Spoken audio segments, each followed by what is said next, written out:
Give me coffee in the morning, gotta have the coffee. Wake me up, shake me up, dip me like a pussy. One sip, two sips, and I'm feeling so alive. Coffee in the morning, it's the best way to survive.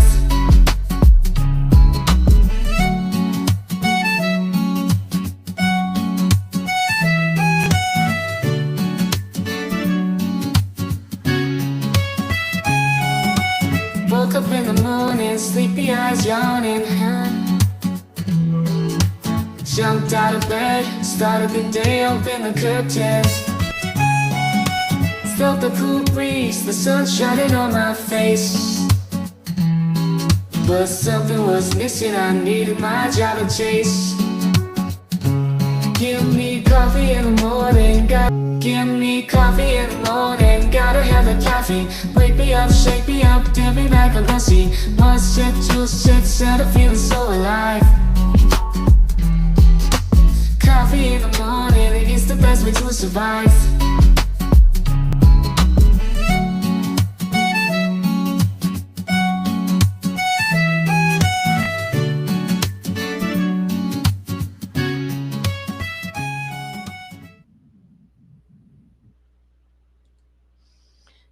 Good morning, everybody. Good morning.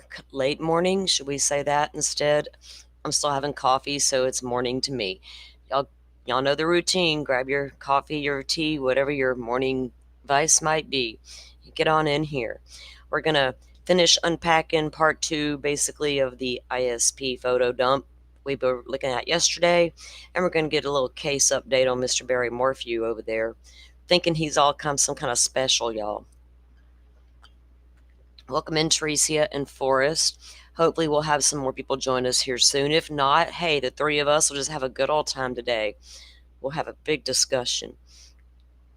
I appreciate you guys coming in. I do appreciate it. Oh, goodness. So there's nothing new came down on the Koberger docket, but there's been a few things. I have coffee in hand all day long, right, Tricia? It's not like it's abnormal if I don't have coffee somewhere. It's going to be close by at all times. I look forward to my afternoon coffee sitting outside, too, before I call it round 2, that evening time at home, dinner, homework, baths, all the things. Got to have something for round 2, don't we? It's always got to involve caffeine. I've been making a lot of good cold coffee at home lately. I live too far from a good coffee shop, and it's kind of expensive, and it's not always what I want. So Butterfly was like, I make mine at home. I'm like, what? So I had to go figure out how to do that, and I did, and I'm loving it. Get out there with me a cold coffee in a Florida afternoon, evening. It's perfect. And you guys, we're having gorgeous weather here right now. I'm like scared to say it out loud. Like, stay away, humidity. Hope y'all are having some good weather so you can get outside and enjoy it, right? What's the point of having good weather if we can't enjoy it? I think that's the purpose of good weather. Like, look out your window. Oh, look, it's a beautiful day. I'll never go out there. I can't be like that. I got to get out there and enjoy it. Soak it in while you can, You never know when it's going to rain on your parade. Forrest, now you need the coffee. He's like, y'all are talking about coffee. Now I need coffee. Yes, Tricia, that's right. I gotta have that hot coffee in the morning. I can't get away from it. I mean, I like my cold coffee, but man, that hot coffee just hits different, don't it? And I'm a weirdo. I don't put any sugar in my coffee. I used to. I quit doing that because it really began to mess with me. Made me feel weird, like I had too much sugar. But I don't have a sugar issue, but I completely stopped using sugar in my coffee a long time ago, many years ago. I don't like my cold coffee super sweet either. And I don't like that. Now, I accidentally bought that vanilla almond milk because I don't do milk. I cannot stand it. It smells to me. Don't do it. But yeah, so I accidentally bought the vanilla kind. And I'm like, what's funky about this? What is going on here? And then it dawned on, then I realized it says vanilla. I'm like, wait a minute. Do they make non-vanilla almond milk. I didn't know. So yes, of course they do. So this girl got her some original, and it's a way different experience. I have mushroom coffee in the morning. Ooh, you know what, Woozy? How is that? I've been wanting to talk to somebody who actually has tried that. I'm scared to try it. Will I trip balls on my coffee all alone? Should I be scared and nervous, or what's happening? You know what I mean? I got questions.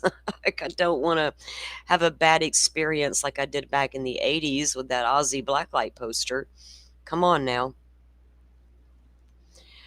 For a while, I did use some was it Lion's Mane powder in my coffee, and I loved it.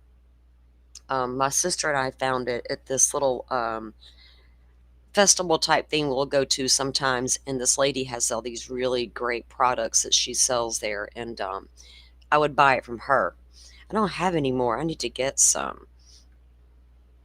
Okay, I see your comment there, Miss Woozy. You got me. You've piqued my interest, ma'am, because I am very aware that there's a lot of benefits to it, right? But I'm also afraid that, I don't want to have those 80s trips. I'm too old for that shit now. Okay, it don't make you trip. Think of it more of taking the dose, right? Mood enhancing supplements. Oh boy, there's times I need that. Well, not a mood enhancement, but maybe a just be calm and remember everybody's different than you kind of approach. Okay, as long as I'm not going to grow 10 foot tall and bulletproof, right? Like you do on the alcohol and no tripping balls, we're good. Okay. I like to have control of my faculties at all times. Right, Tricia? We're going to have to try it and report back to Woozy about our experience. We should all get like on a Discord call just to be safe, and we can talk each other off the ledge if we start to feel funky. You know, I've tried melatonin before because I bought some that had like extra vitamin D in it or whatever. I think that's what it had in it, and it didn't work for me. I'm hard to put to sleep. I always have been. Even those strong medicated stuff they give you don't really work on me. Oh, I have never tried the Ambien though. I'm like, I'm not trying to get up and make eggs in the middle of the night or get in the car and go for a drive. That can't happen in my world. And my doctor laughed. She's like, well, that might happen. I'm like, not in my world, it won't, ma'am. I'll just never sleep again. I'm cool.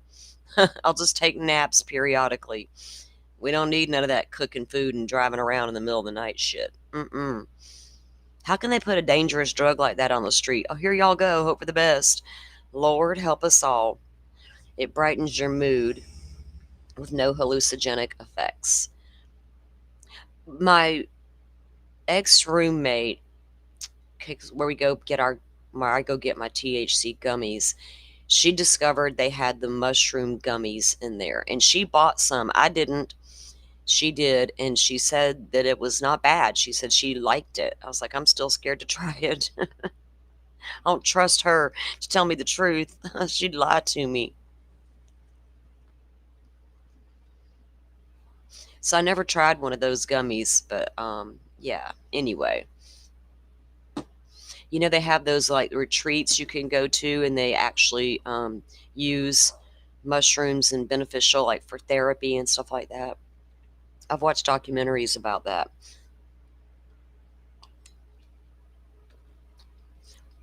Does it like relax you? Like you could go into meditation, right? I want to just lie on the bed, give me something mild, and I can just completely relax and possibly go on journey. If you know, you know. But if you don't, you're like, what is that? Maybe one day we'll get there.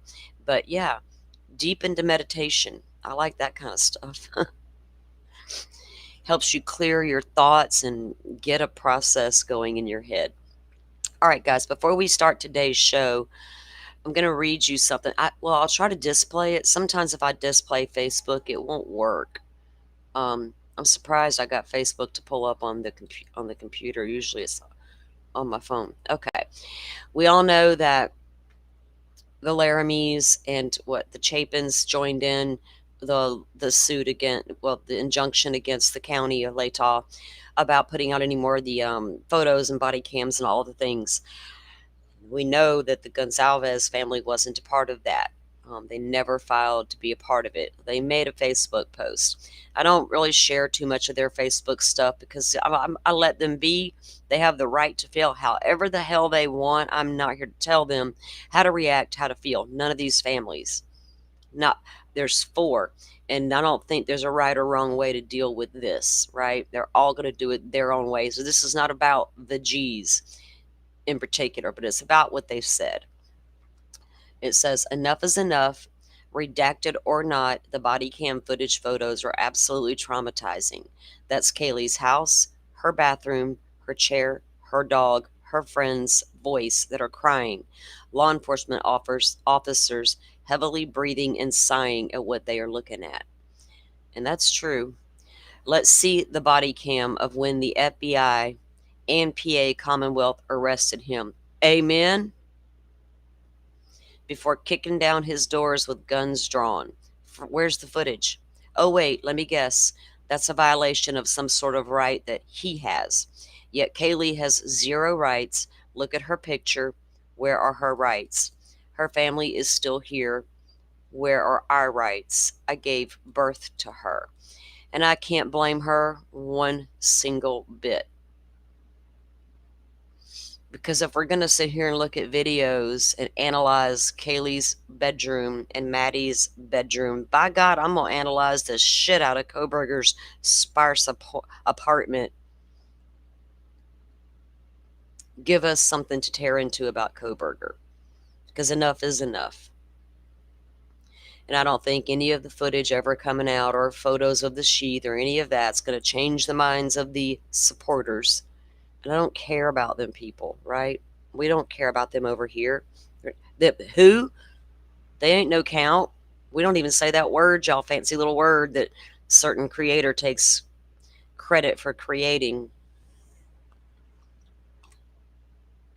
I support the victims. Yeah, that's what we do here. All right.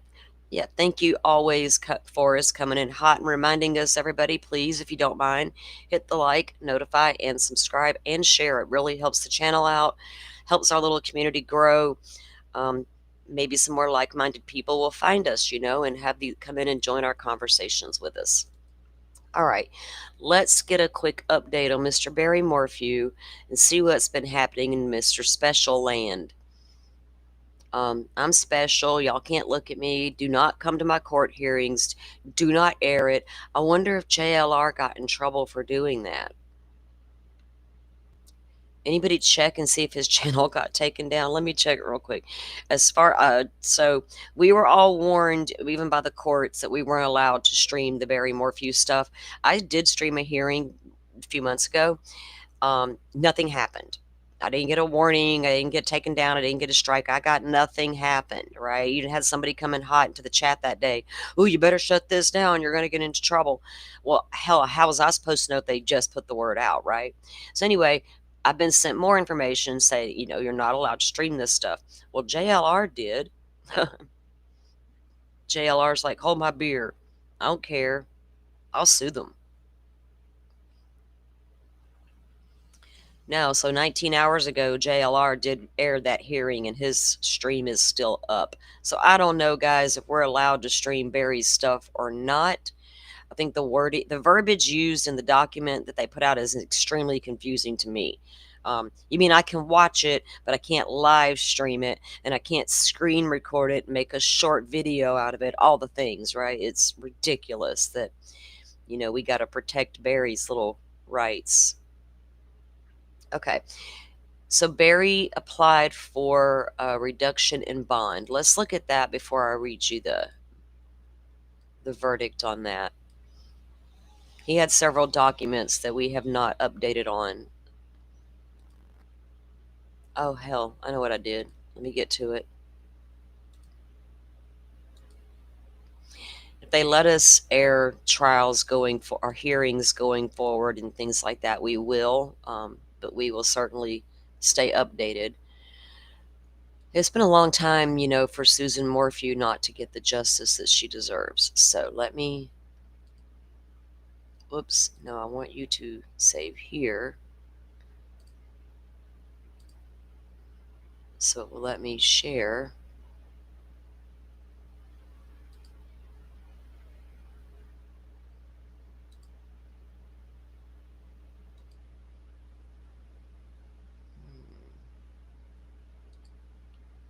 One second, guys. It's being a little finicky. Okay, here we go.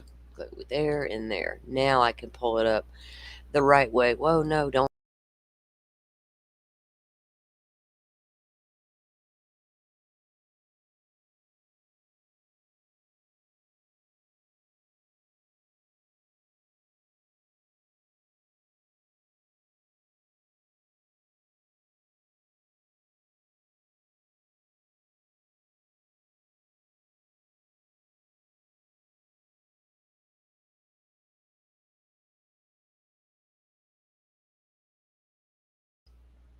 Okay, am I back now?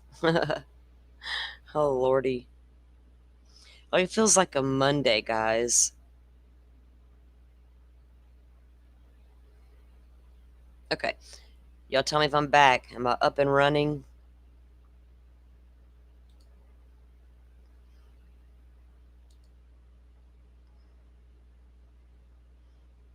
Yeah, somebody let me know in chat if you can hear me and all the good things. Let me get this pulled up the right way now.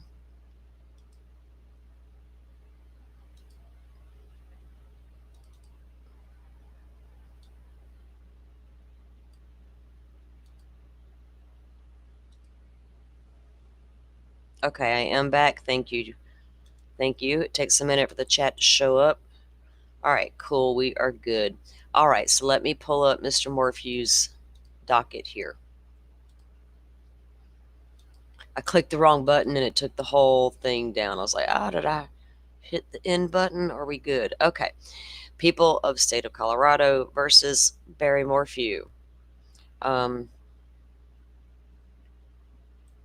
there's a status conference now scheduled for November 3rd at 1:30, available by live stream here.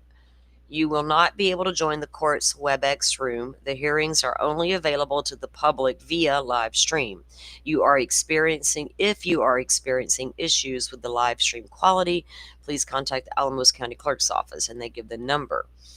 All right, so here's all of Barry's docs, and we've went through all of the ones through here. All right, so get down here. We had motion to reduce bond, and that's what the hearing was for. Defense motion for civilian clothing. Motion to limit public access to reduce the bond. That was limiting the public's access. What does it say, actually? Because I never did read it. I did have it sent to me. Okay. Motion proposed, ordered attached, pursuant to the criminal rule of their whatever, permitting public access to Morphew's motion by releasing only a redacted copy serves the substantial interest of protecting the identity and thereby the security of individuals identified in the motion to reduce bond. Who would you identify in a motion to reduce bond that needed to be so secret? Who are not Mr. Morphew, as well as other information contained in the motion that would otherwise be public under other privacy-related rules. Do they realize the mess they're going to create by doing all of that the way they did it in Idaho? Can y'all not learn from each other? The more you lock this down, the more I'm going to be like, why? Do you not have enough evidence after all? Again? What the hell are we doing here? Or is just Mr. Morphew coming in hot with some good defense attorneys? Morphew's motion to override the presumptive public access to the entire unredacted motion. Oh, Barry, get out of here with your unredactions. Okay. Do y'all feel like Barry should get his way? Are we tired of seeing defendants coming in with all their rights and, protection they demand? You do have rights. You absolutely do, but up to an extent. Okay, so they wanted him to wear civilian clothing. They wanted to limit the public access. And then the people's response to the motion. We really don't need to see that, but what we are going to see here is what the court ended up deciding. Did the judge not enter that yet? We do have an article about it. Okay, let's pull up that article because they're not really showing the judge's response. So Barry did not get his bond reduced. What they did do instead was say he had to work with a bondsman and put in a surety bond. Okay, here we go. Let me pull this up. Barry is no better than the next one. Exactly. They're all getting more pushy with their demands, right? With their demands about their rights being protected. That's all you got at some point is protect their little rights. Well, okay, fine. Here's your suit, but you're going to court and the world's going to watch, right? Forrest says, it seems to me that Barry is getting anything and everything he wants. It seems as crooked as Delphi. Yes, sir, indeed. But why, right, Forrest? Why would they? Okay. A judge in Colorado declined to reduce the bond for Barry Morphew, but modified several conditions which make it easier for him to remain out of jail. Now, there's evidence that Barry was using a fake name, Barry's moving money, Barry's transferring properties, all these things you do in Barry. Good morning, Sunflower. Sunflower soul.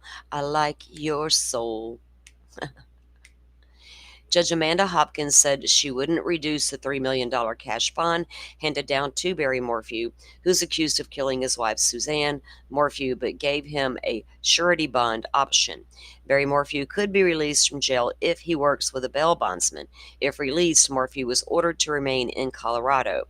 Susan Morphew's brother had harsh words for her husband as his defense team fought for a reduced bail amount. Barry Morphew was re-indicted by a grand jury in Colorado on murder charge in June, following a failed prosecution in 2021. Yeah, Miss Thing decided to also go out and run her mouth to profiling evil.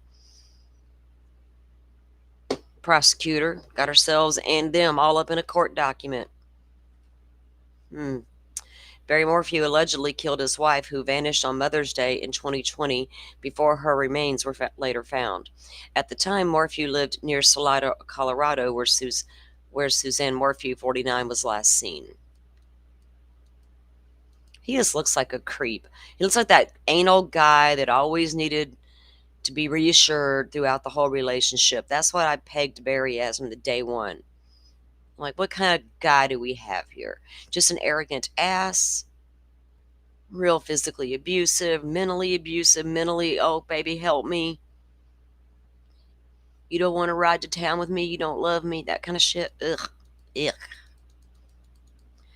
On June 20th, Barry Morphew was arrested near Phoenix, Arizona by officers with the Arizona Department of Public Safety.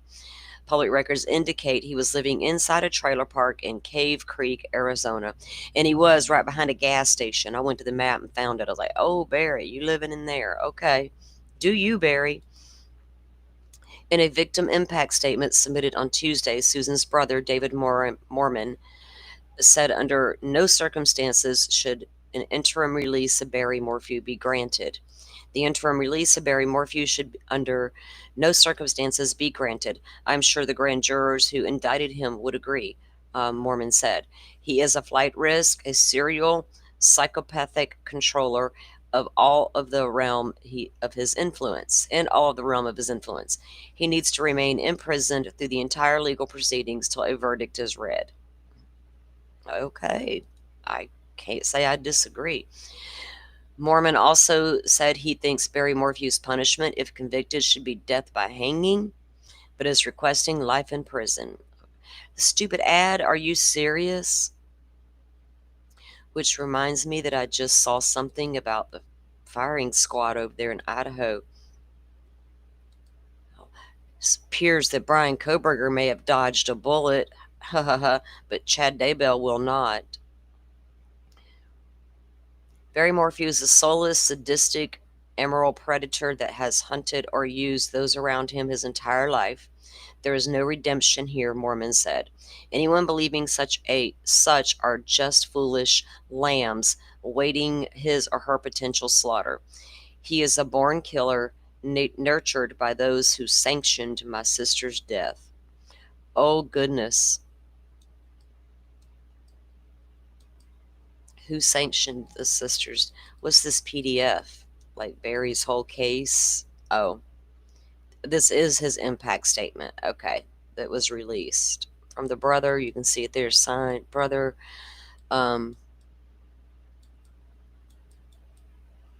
Conviction of what do you believe could be done to assist in repairing the harm inflicted on you and your family?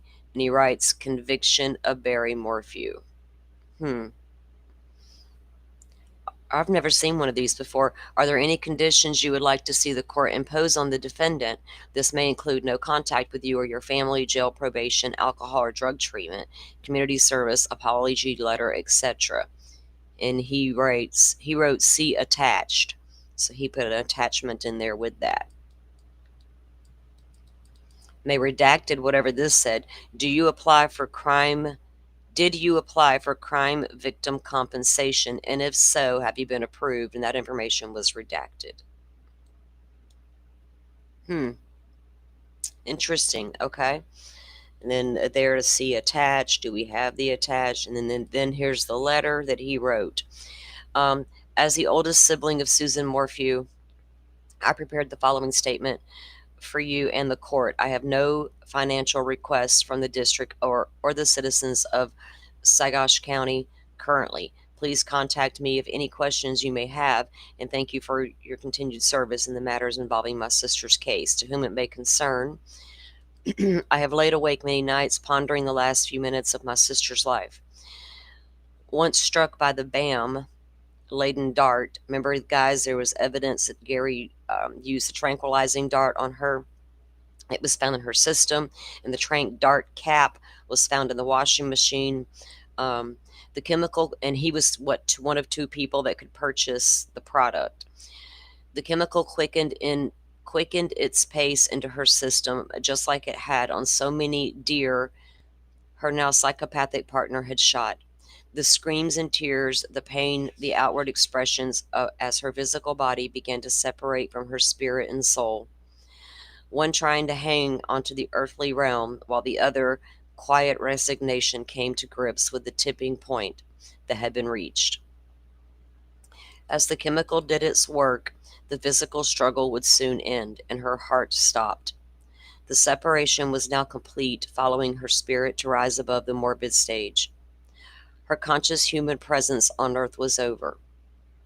As she contemplated the marriage to this monster, her thoughts were migrated to a question she repeated innumerable times in her life. What was I thinking? As she gazed at the limp corpse, her former body, and the last testament to her earthly presence, she now understood her death was a symbolic culmination of her marriage. Wow. One where she was nothing but a live trophy for public display by a cunning predator, much like the animal trophies he had displayed on the walls. Her legacy will hopefully help others, men and women, avoid the facts or the fate that she suffered with her marriage into a heartless narcissist. As she watched her killer frantically work to cover a crime he would never escape. Remember, we read the documents where it appeared he was like running around the house, one ping to another, one side to the other, run around outside. Good God. This new status as a roaming spirit allowed her powers far beyond anything she imaged on Earth. Powers that see the future with the ability to guide actions, and it would be with these powers she would enjoy the last word. Regardless of how long it took or where her remains would come to rest, she resolved to keep calling from the wilderness, the cleverly guide her killer to the corner. Her plan was to turn his egotistical narcissism and gaslighting into his personal soul consuming prison for both this life and the next. Soul consuming prison. I like that. Suzanne's spirit was guided all of us down a tortuous path to this point. The stage setting has changed and changed again, which has tested both hope and patience. An arrest of an arrest, the hope of a trial, a release without prejudice, the images of a gloating killer, and heartbreaking manipulation of daughters she loved. She has disgustingly watched this a scheming jackal from her perch, all with the satisfaction of knowing she would have the last word. Through the seasons of over 3 years, 1,231 days, a core group of tireless investigators moved along with a trial would start in Chaffee, an inn just off Highway 17 in Sagosh County. A fateful rendezvous. Sorry, airplanes flying by, my windows open because it feels so good outside. A fateful rendezvous in the morning of September 22nd, 2023, with a dedicated public servant who rose that day, having no idea the part they would play in my sister's saga. The scattered remains on a premeditated stage provided a reward for thousands of hours of work done on her case. The amazing forensic work would be the final push to a finish line where a seated grand jury would render a first-degree murder indictment. We have all finally arrived at the point where Susan can receive justice. For all those who knew and loved her, this is a very bittersweet moment, as we would love to see her smile, see her laugh, and enjoy her wonderfully accepting personality. But we now must march forward to finish the journey where she never have begun. I cannot read this morning, guys, sorry. All involved, whether family, friends, investigators, followers, or citizens of Chaffee and Sagosh County, have paid a staggering emotional price in this saga. The accused are offered their day in court but on my sister's behalf, I am requesting the following. The interim release of Barry Morphew should under no circumstance be granted. I'm sure the grand jurors who indicted him would agree. He is a flight risk and a serial psychopathic controller of all in the realm of his influence. He needs to remain in prison. Can you imagine the number he's done on his daughters, guys? You got 2 daughters. They know their parents' life was never perfect. They fought all the time, cheating and whatnot, and probably threats of ending the marriage and all that. So at some point, they're getting grown now. Just let it all go. They understand. But to think your dad killed your mom, right? Could you get there? And if you're having a hard time getting there, because this is daddy and we love him, we know they fought, but not to this level, then how the manipulation he did. Susan's not here to defend herself, right, against anything he's now telling these girls. And that's the sad part, turning them against their dead mother. Your mother did this, your mother did that, your mother controlled it. It's just sickening. So sickening. He needs to remain imprisoned throughout the entire legal proceedings until a verdict is read. While death by hanging is deserved for the nature and the premeditated planning of this crime, I am requesting a life sentence with no chance of parole. The truth were acknowledged, Barry Morphew is a soulless, sadistic, immoral predator that has hunted and used those around him his entire life. There is no redemption here. Anyone believing such are just foolish lambs awaiting his or her potential slaughter. He is born killer, nurtured by those who sanctioned my sister's death. Wow, right? What are you going to say to that? What will a judge consider? I don't think Barry should get a reduction in bond. You got $3 million, buddy, you can walk out of here. Kind of like, what's his name over there in Kentucky? Brooks Houck. You got enough money, Bubba. Sell some properties. Don't wait until you're convicted and then go call your brother. Hey, man, I need y'all to go over there and photograph that equipment. Pull it out into the sunlight where you get a good picture and put it on the Facebook marketplace. so you can have some money to raise Eli for me while I do prison for killing his mother. Fuck, man. They're gonna get me cussing in the mornings, y'all. I need some more coffee. Holy hell. Susan deserves justice, and the okay, it's kind of like the Karen Reed, right? This is the second time this guy's been arrested, but it's different because the evidence is different. They hadn't have been able to find that evidence of that DART tranquilizer medication in her system the way they did forensically. If they were never able to find that, they wouldn't know what her cause of death was. It would be really hard to determine if there's no other signs like strangulation, gunshot, stabbing, and the various ways to die. Unfortunately, none of that was present. So, and it took them a while to even find that because it was like bone marrow had to be tested. So there's that. Guys, I am going to go and grab a cup of coffee, but I'm going to grab this screen and we're going to get ready to. We'll go through some more of those images. There's still some really interesting things in there that we need to talk about. And a couple of news clips that have come out too, I want to share with you guys. And something real interesting about Mother. And when I say Mother, I think most of y'all know who I'm referring to. We were talking about Brian Koberger's mom, right? Well, anytime we say Mother, we're talking about Mrs. K over there. Mary Ann. I'll be right back. Y'all chat and say hi to one another, which y'all usually do. I'll be right back.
Okay, I'm back. Ugh. Okay.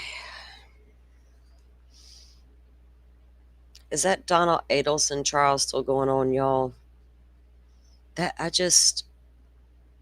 I even tried getting into like some updates about it just to be like in the know, but I was like, this trial's so weird to me. Like, take so long for some of that to go. Okay, there we go. I had to get my chat pulled back up so I can make sure I'm keeping up with the coffee and cussing and true crime in the morning. I'm saying, girl, y'all know what y'all about to get when you come over here, don't you? I'm over there trying to be all good on Joe's Sunday show, and old Steve from Publicly Buzz. I think we're the same. We're just one's a boy, one's a girl. You know, he's up there, shut. And I'm like, yes, dude, yes. And y'all saw what happened yesterday when Joe was over here hanging out with us. He let them cuss words fly. Defense is putting up a lot of witnesses with meaningless evidence in Donna's trial. Forrest, I knew you'd be keeping up with he keeps up with all the good trials and the latest for me. That's great. Meaningless evidence. That defense attorney, Forrest, doesn't strike me as I don't want to say not very bright because I feel like that might be a little rude, but that was my feeling. I'm like, what is she scatterbrained almost? I got the Nutty Professor vibe almost. If that makes sense. I'd love to know what your take on her is, because I just couldn't even get interested enough to figure it out. I'm like, there's something weird about that defense lady, and I can't put my finger on it. Maybe she needs more coffee. Scratch her head a minute and get her thoughts together. Woozy, you made 4 different shirts for yourself for CrimeCon. Aw. One has a fake name tag on it. It says, "My name is Ms. Woozy" on YouTube. I'm going to wear it to the meet and greet. Hell yeah. You make shirts, Miss Woozy? My sister used to do that and had all the equipment. She made great. I still got a whole bunch of the shirts that she used to make. That's so cool. I like to see some of the stuff you make. Do you sell your items as well? You have to. Are you on Discord? We could link up. And I saw somebody ask yesterday in the chat, and I forgot to mention it. I think they heard me tell Joe to. I sent Joe the link on Discord. It was a private Discord DM or whatever. I have a Discord, but there's nobody in my Discord. It's like a virtual office, and the only people in there are my mods. I'm on the fence about opening a Discord, and I'll tell you guys why. Most of you heard me say it. I worked for NFT Teams for 3 years, and I ran Discord. I ran Twitter Spaces. I hosted Twitter Spaces. I co-hosted. I put together a lot of things. I ran the social media. I lived in a Discord for 2 solid years, it felt like. Notifications always on. Somebody had a problem. There's security that has to happen. There's a lot that needs to take place to have a good, successful, safe Discord. It's a lot of work.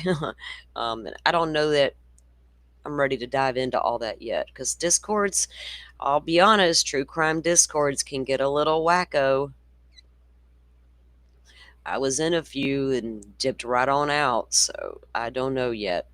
But you guys are a great community. So it's not an idea that I don't have a completely made up mind. But what would you guys like to see going forward? Is that something you'd be interested? I think a lot of you are in Discords already, and I know some of you do enjoy the Discords. I just don't quite know how I would run one for true crime, right? That makes sense. With people having different opinions and things of that nature, which we don't mind. We're not doing doxing and fighting and screenshotting of Discords and all that bizarre shit that occurs. Anyway, all right, so let's get on to the business.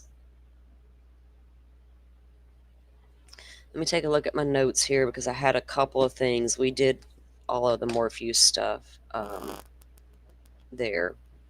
And we left off on photo 512 in the photo dumps of the Kohberger stuff. We're going to get to that in just a minute. Let's take a look at something from the news.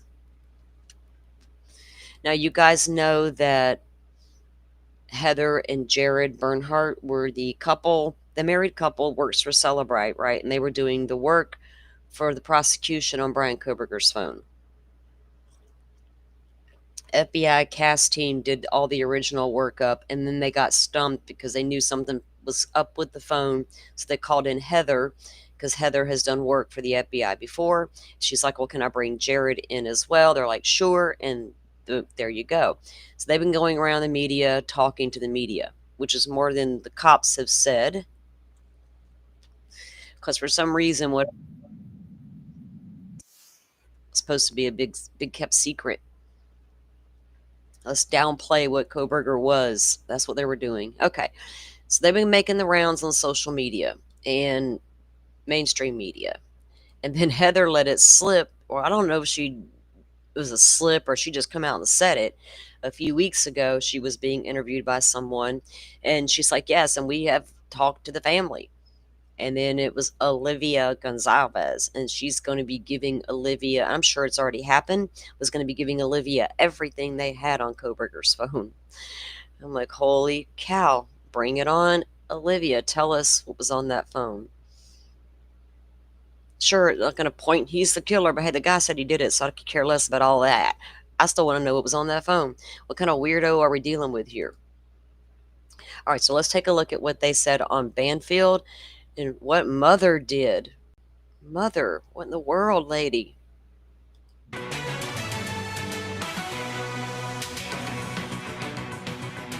Hi, everybody. It's great to be here on this Tuesday night. Listen, if you're like me, you're still sitting in a mystery that is unsolved, unfair, frustrating, and scary when it comes to the Idaho murders. We still don't know why Bryan Kohberger did those horrible things to those innocent kids. We still don't know what's behind those eyes. We don't know much about this guy.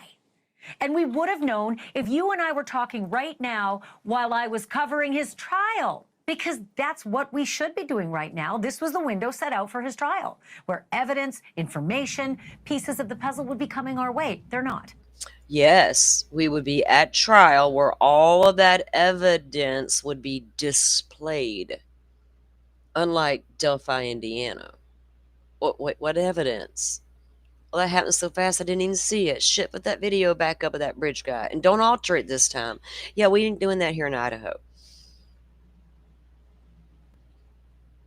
So don't be hiding Bryan Kohberger's arrest footage from me now. I saw bloody bedrooms. Now I want to see the arrest footage. Paula from Plunders appealing her denial. You go, girl. Instead, we're getting bits and pieces in. I want you to brace yourself and pour a drink, because we just got hundreds and hundreds and hundreds of pages of information and photos, like 700 photos. You may have seen the whiteboard in his office, but this is just the tip of the iceberg. The textbooks, what do they say? What about his actual apartment? We're going deep in this apartment. We're zooming in on the details, the things on his floor, like this improvement plan. And how about the things left behind, like a black latex glove, clothes in the closet? The fridge, by the way, was completely full of lots of things. And that, my friends, that is Bryan Kohberger's bedroom. Remember where they found brown stains? Looked like brownish red blood stains on his bedding. We're going through all of it. I'm going to show all of it to you, including the birthday cards that he got from his mom and dad and friends, and some real telltale things about how he lived and what it said about whether he thought he was getting away with it. It's amazing. That's all coming in a moment. Also, did you hear about this University of Kentucky cheerleader? She was a beauty queen at one point, and suddenly the police are saying, no, she's a baby killer. This gorgeous. Okay, this story that Ashley is about to tell y'all about, I started watching it yesterday after our stream. I go outside to chill for a bit, and I pick up my phone, of course. I'm like, whoa, what in the hell is this? Did a little research on it. Yeah, we'll talk about it. Just girl, all-American type. Yeah, so the police say that she secretly had a baby, and suddenly the baby's dead in her closet in a trash bag with a whole bunch of cleaning supplies, and that she spilled it all out, that she did it. That's what the police are saying. She, on the other hand, showed up for court looking like $1 million. This is, by the way, take a look. This is her 6 days after giving birth, giving a Oh, I done been all over her Facebook, Miss Ashley. All over it. plea of not guilty. So she says she's guilty to the police, but she shows up in court like this, looking like $1 million, and says, no, I'm not guilty. So which is? She had a lot of posts about beauty pageants and beauty contests.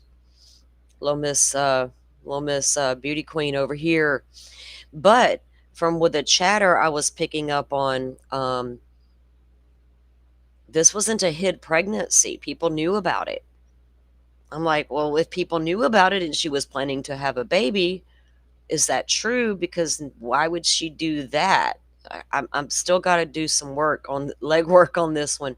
It is awful, Butterfly. It's why young girls think they can do this and get away with it. And how do people not know? Come on, moms. Come on. How do you not know your daughter is pregnant? This girl was away at college. So was she able to hide it from mom and dad? Probably. A little easier than the high school chick, but you didn't ever notice one time your girl's gaining a little weight in the photos? You thought it was rude to ask her? She's gonna cry and hurt. Is her feelings gonna get hurt? Because you're gonna be like, hey, did you put on 5 pounds? I gotta go on a diet. Fuck, you raised it to be like that. Taught them little girls that gaining 5 pounds was a fucking deadly sin. We're going to dig into that with Mark Garagos because, believe it or not, one of my favorite lawyers has had this kind of a case before. Times two. All right. Also, I am a huge fan of Burning Man. I have never gone. Real life I have Burning always Man. wanted to. It is super duper crazy, wild, and bizarre and awesome. If you don't know, Y'all, I didn't realize all this pre stuff was on here. I should have got it ready. Burning Man apparently caught on fire for real. you've been under a rock, but this is Black Rock. It's a city that's built in the desert for just this festival and then dismantled completely until next year. And the guy in the middle, that man thing, gets lit on fire at the end, and it's the big finale, right? That should be the end of it. Happy, happy, what a time. Let's go back. Can't wait to see you next. Miss Woozy, can I send you my address? Because I think I need that. I need one of those. Did you hear about the Burning Man burning? year. Except for no, It's not funny, I while guess, that but Burning Man was burning, there was a dude dying in a pool of blood oh no. in the festival What? amidst the tens of thousands of dancers Okay, I missed that part, guys. We got a dead guy and a Burning Man. Holy shit. and partiers and artists. And here's the problem. They don't know who he is. Mm. And all the evidence, all the witnesses, even the perpetrator, everybody's vanishing because they leave the festival, they pack it all up, and they leave it like they found it. So talk about a Golden rule when you go to a festival, especially a concert, have a back pocket. Why? Because you need your ID in case something happens. My mama always said, change your underwear and take your ID. What? clock ticking. Going to talk about all the details and what they do know and what they don't know. And then, of course, these people all about to leave. Let's start here, though, shall we? Because had things gone differently up in Boise, Idaho this summer, we would be in the thick of a quadruple murder trial right now. It would be Idaho versus Bryan Kohberger, death penalty case. And we'd be seeing mind-blowing exhibits and police reports every single day. Instead, we're not. And as you know it, that mountain of evidence is leaking out in pieces, like dribs and drabs. Some of it from the courts, some of it from the various agencies involved in investigating the murder mystery. And when I say leaking, I mean dripping, right? All of it was under wraps. Now it's not, but they got to redact everything and slowly let it out. So all of this is happening, though, as... Yeah, your words are important. There's no leaks occurring. It's public information. There's a difference, ma'am. Some people want to disappear just saying, this is true, Firefly. I thought about it a few times, but I ain't trying to run into the burning field, right? No, I don't want to be found unalived at a festival with no ID on me. Golly. I guess nobody has reported a missing person yet.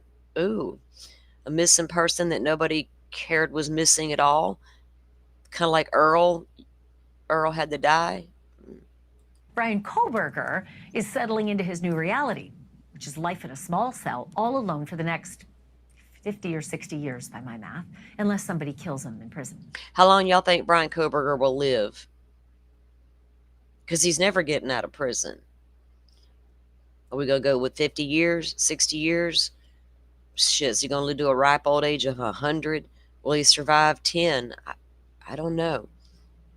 Depends on how safe they keep him in prison. And if you tune into this show every night, you have seen a metric ton of this evidence being released already. But now, tonight, I want you to get ready for a megaton. I'm talking photographs by the hundreds, just from the killer's apartment alone, survivor accounts, and witness statements from friends that we've never heard before that answer some questions that we have had from day one and thought we may never get an answer to. Plus, birthday cards for Bryan Kohberger, dated just a week after the murders, along with school assignments and text messages, all indicators that his life, after butchering those 4 innocent kids, went on as completely normal, like it never even happened. Completely disassociated from the horrors and the trauma and the excruciating sadness that he caused everyone else. Each picture that's just been released is yet another piece in this bizarre puzzle, another clue in the mystery as to. All right, I'm going to get her fast forwarded to where the Bernhardts talk. Oh, let's see if it's going to trip us up. Wait, was this text? I can't remember. Okay. He released police reports actually refers to this show and this network, News Nation. As it turns out, a person living 15 miles from Moscow, Idaho, told the police that somebody matching this whole Kohberger description stopped in her driveway, got out, looked around at about 4:30, 5 o'clock in the morning. Problem is, it's an unspecified date, but it is between the murders and Kohberger's arrest. Don't know if it was the night of the murders. But the witness said that she, an elderly woman, knew about the, quote, guy and the car. And when the police asked, quote, where did this information come from? The witness answered, quote, I believe it was on News Nation, possibly Banfield. Oh, goodness. There was no further documentation to suggest that the driver that night was in fact Kohberger in his infamous white Elantra. But let's move to those photos, okay, that were released. Okay. 600. Let me find where she's got them talking. Hold on. Because we're going to look at all that. We've seen most of those that she's showing, and we got more to go over. Okay, here we go. Here they are. All right. Okay, so like I said, this is the Bernhardts doing their latest interview may with have Ashley. committed the murders. Quote, she thought it was somebody who was watching. She was always afraid of that. She always had an uneasy, weird feeling at the house, which is one of the reasons why she didn't want to go back. She felt the house was easy to get into and easy to watch because they didn't have any blinds over the windows and the layout of the house.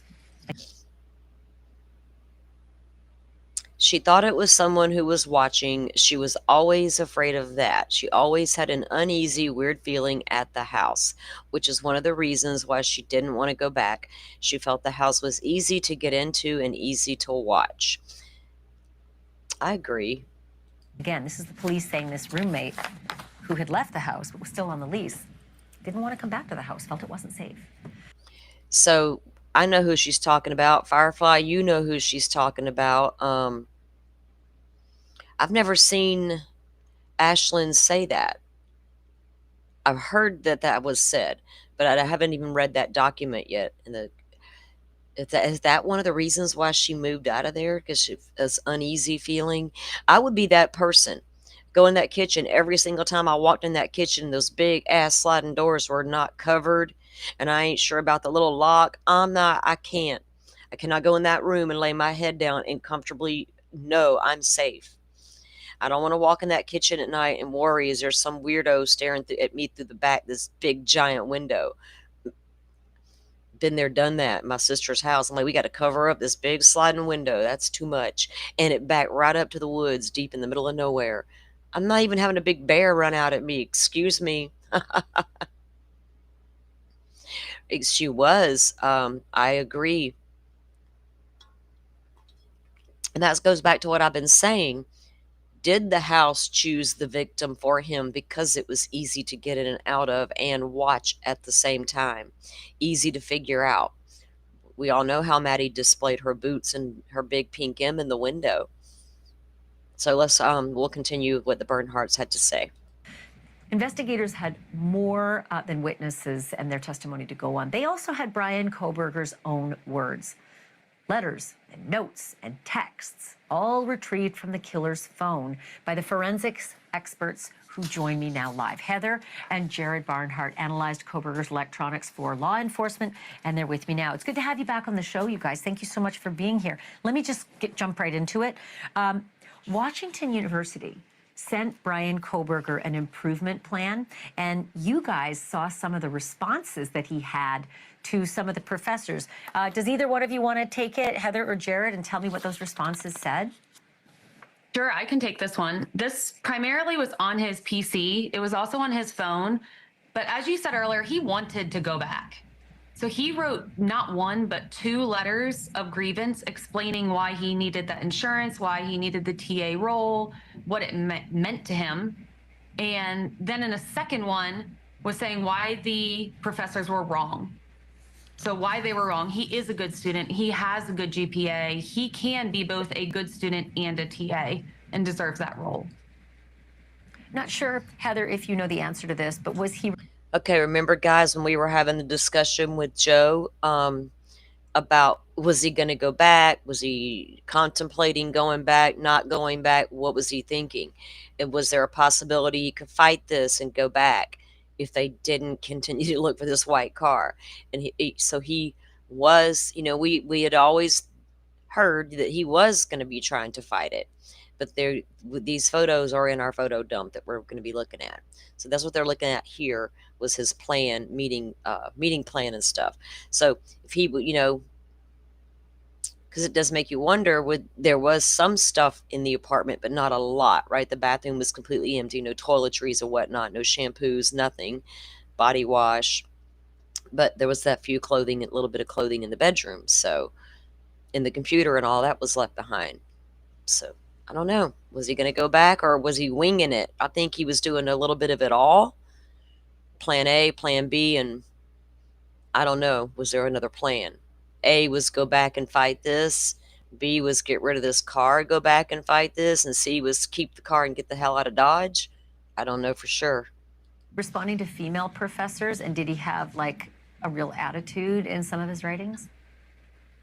The one, I'm not sure if it was a male or female professor, but the one where he got the improvement plan, that was with a female professor. And that was the second letter, I believe, was going back to her.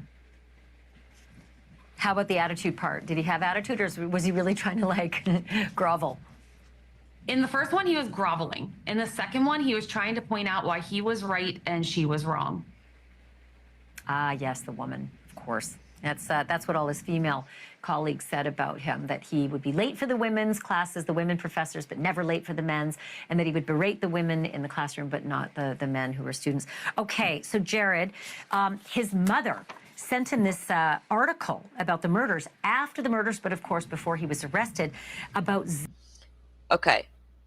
Did y'all hear what she said? Mother sent Kohberger a link to an article on the murders and how Xana fought back. What? Are they, because is it because this happened close to where you live, Brian, and you're a criminology student? This should be your jams. What are we, or is it just an interest because it was close by? Did Mother have a feeling in the back of, I don't know, maybe she thinks Brian could never harm anyone. But this is, your criminology and this is close by. Check this out. It's a little weird. But she's apparently sent him texts according to the Bernhardts, and we'll hear about that now. Hey, Jet, welcome in. Xana putting up a fight. And it seemed, I think, that he was on the phone with his mother right around the time that this text came in. Can you tell me a little bit about her communications with him? Yeah, sure. So November 17th just kind of stands out a little bit. He had more mother interaction that day than normal, which was a lot. He was on the phone with... He had more mother interaction that day. And Heather constantly does that when I've watched her in interviews. She'll be like, and Mother, and the people interviewing her get tickled, and they're trying to follow her, but every time she says, because she never says Kohberger's parent, Kohberger's mother, mom, it's Mother, and it cracks me up. It's so funny. For hours that day. But sort of to end the night, that night, and this was the same day that the grievance letters were being worked on and sent. But that night, he received a link from his mom, and the link was to a news article basically describing how Xana had bruises on her body and how she had put up such a fight. And there was no response, no text back. And looking at the timeline a little bit, you can tell that they're actually speaking on the phone. You can tell they're speaking on the phone, and while they're having this conversation, of course we don't know what the conversation was. At that same time, she sends him a link to the article where Xana fought back and had bruises. So are they actively discussing what happened in Moscow? while they're on the phone. And she's like, well, here's a link to what happened. What do you mean you don't know? It's happened right next door. Interesting. What that tells us, and we can assume, is that they were talking about the Idaho murders on that night. And then the next morning, there's just kind of nothing. And then this text about coffee beans. And then the second text Coffee beans. that said, yes, still there, same girl, very sweet to the 2 older lady customers there. I have no idea what that is, but there's just no context between talking about the murders the night before and then this thing the next morning. Can you just repeat what you said about the nice girls in the coffee shop? Who sent that text that you read, and can you reread it? Yeah, his mother sent it to him. It said, yes, still there, same girl, very sweet to the 2 older lady customers there. So I wonder if Mom mentioned going to a certain coffee shop, and Brian's like, oh, is cute little Susie Q still there? And then Mom texts him, yes, still there, very nice to the old ladies. I wish we could listen to their phone calls. Like, where's their jail calls? Why can't they be in Florida so I could have it all? Ugh. I would get so much more enjoyment to rip down Kohberger than I would Dylan Mortensen. Ugh, I don't enjoy ripping down a crazy drunk teenage girl that didn't know what the fuck was happening from one minute to the next. Go, baby girl, go. God, that's just If there could eerie. have been something in Pennsylvania, I'm not sure. There's just no context. Well, all I can think of is that the vegan restaurant where the girls work, maybe that was considered a coffee shop. But is there no context because he deleted so much stuff and it was just unretrievable? So that's the tricky part, is when you look at their communication, it looks like he might have been deleting some of his side of the messages. But there's also this complicating factor that they're on the phone all the time. And so the context could just be a voice call that we don't have the words for. It's weird. When I text with people, I'm not usually on the phone with them. It's much quicker. Well, that's not weird, Ashley. You don't know me and my people. Here, I'm sending you a link right now. Look at this. Check this out. Me and my sister all the time talking on the phone. Here, let me text you this link real quick. Look at that. And don't look at my phone's lack of contacts, because I don't like a lot of people. And if I don't know you, you are not in my phone. If you don't have a name when you ring my number, I'm not answering it. You're going to go to voicemail like the rest of the people's. I check my voicemail. That's what it's for. Huh. Or just to talk to them if you're on the phone. But I guess if you're going to send a link saying, hey, I'll send it to you, take a look, that would make sense. But the rest of it, still mystifying. Got to have you back because I still have so many more questions. Heather and Jared Barnhart, thank you so much for this. Heather, if you're down, I would love to talk to you. I feel like she's ready and willing to talk. She's like, yes, bring it on. Like, give me the platform. But they get these 10-minute little intervals with them, and they all ask different little questions. And it's like the more you talk to them, the more comes out of what was on the Kohberger phone. I think what I want to do is go back through my history and put all the interviews I find of these two together. And we need to do a compilation video. Like, I need to get to work on that, and just so we can piece together in one video everything they've said since the plea hearing, right, where he took the plea. Everything they've come out and said, we can put it together in one spot and be like, okay, this is a crazy thing. So yeah, what do y'all think about Mother sending him articles about the murders?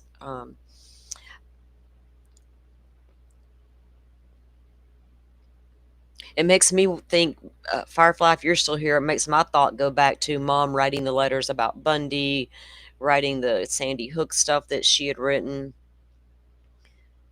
Mom's got a lot to say, it feels like, So how much say-so did Mother have in the plea agreement deal?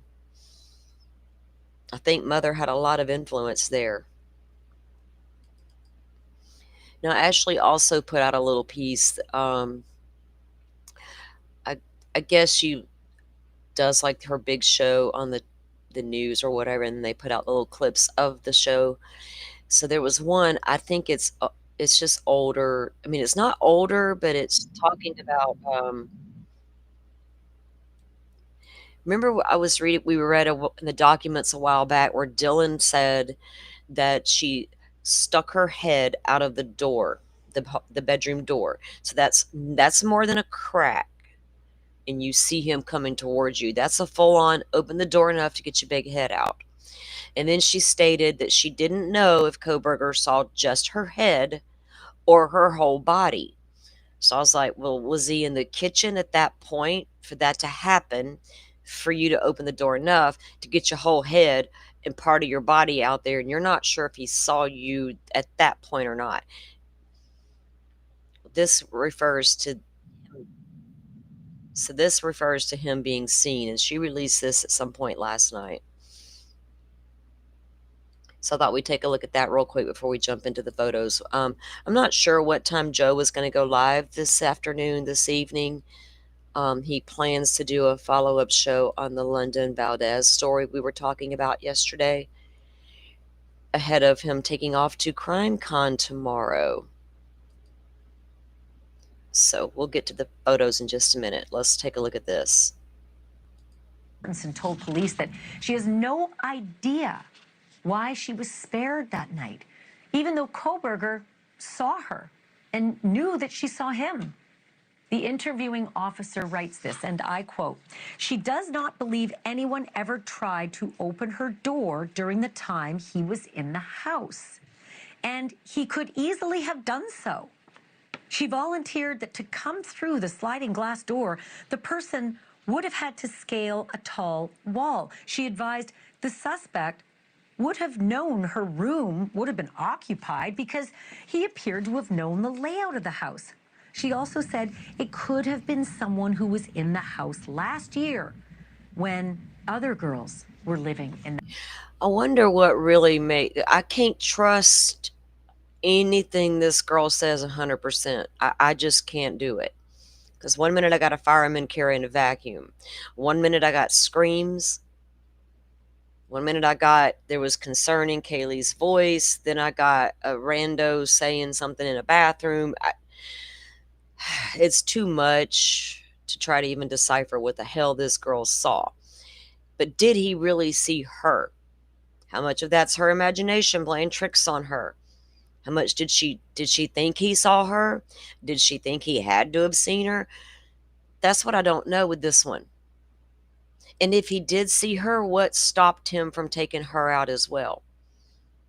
I don't think that he knew her, unless I'm going to go down a rabbit hole conspiracy road that I'm not afraid to go down. If Bryan Kohberger, if Dylan Mortensen performed a cleanup in that house for 8 solid hours, and the cops come in a few hours later and do not smell the first trace of chemicals or see a cleanup, pretend they did and just ignored it, or were too stupid to notice that's what that was, then Dylan Mortensen absolutely pulled off the crime of the century with the help of Bryan Kohberger. Now we got to figure out how the hell Dylan and Kohberger know each other, and why the hell would he be willing to cover for this 19-year-old girl? Was she the only tall, pretty blonde with a weird mouth that paid him any attention? Because if y'all are willing to go down that rabbit hole repeatedly, this ain't the guy, couldn't do it alone, blah, blah, blah, cleanup occurred. Well, hell, I'm ready to put her right there in that little scenario all day long and twice on Sunday. But we have no proof that ever happened. But I got no proof this guy saw her. Right? I mean, can we trust that even occurred? What do y'all think? Do y'all think that he actually saw Dylan peeking out the door, or putting her whole head out there looking at him? And she still perceived no fear here. The house. Dylan took a lot of undeserved abuse online from trolls. I hope you're happy. Thank you, Jet, for reminding me of that. I'm having a hard time with that. Dylan says she called out Kaylee's name. She damn sure did in the document. So I'm thinking to myself, I'm putting myself in Dylan's bedroom. Dylan's hearing stuff. Dylan's peeking out the door. She's seeing stuff. And then she hears a man say, she says she hears Kaylee's, voice, and the guy say Kaylee's name, but then she's calling out to Kaylee. What, outside the door shouting it? Did he not hear her yelling Kaylee's name? So now not only is he seeing her, but he can hear her. So if those two things are true, what stopped him from harming her? He don't even know Bethany's down there. Or maybe he does, but he doesn't care. He doesn't see her or hear her. She's down there with a toothache. But what's Dylan doing?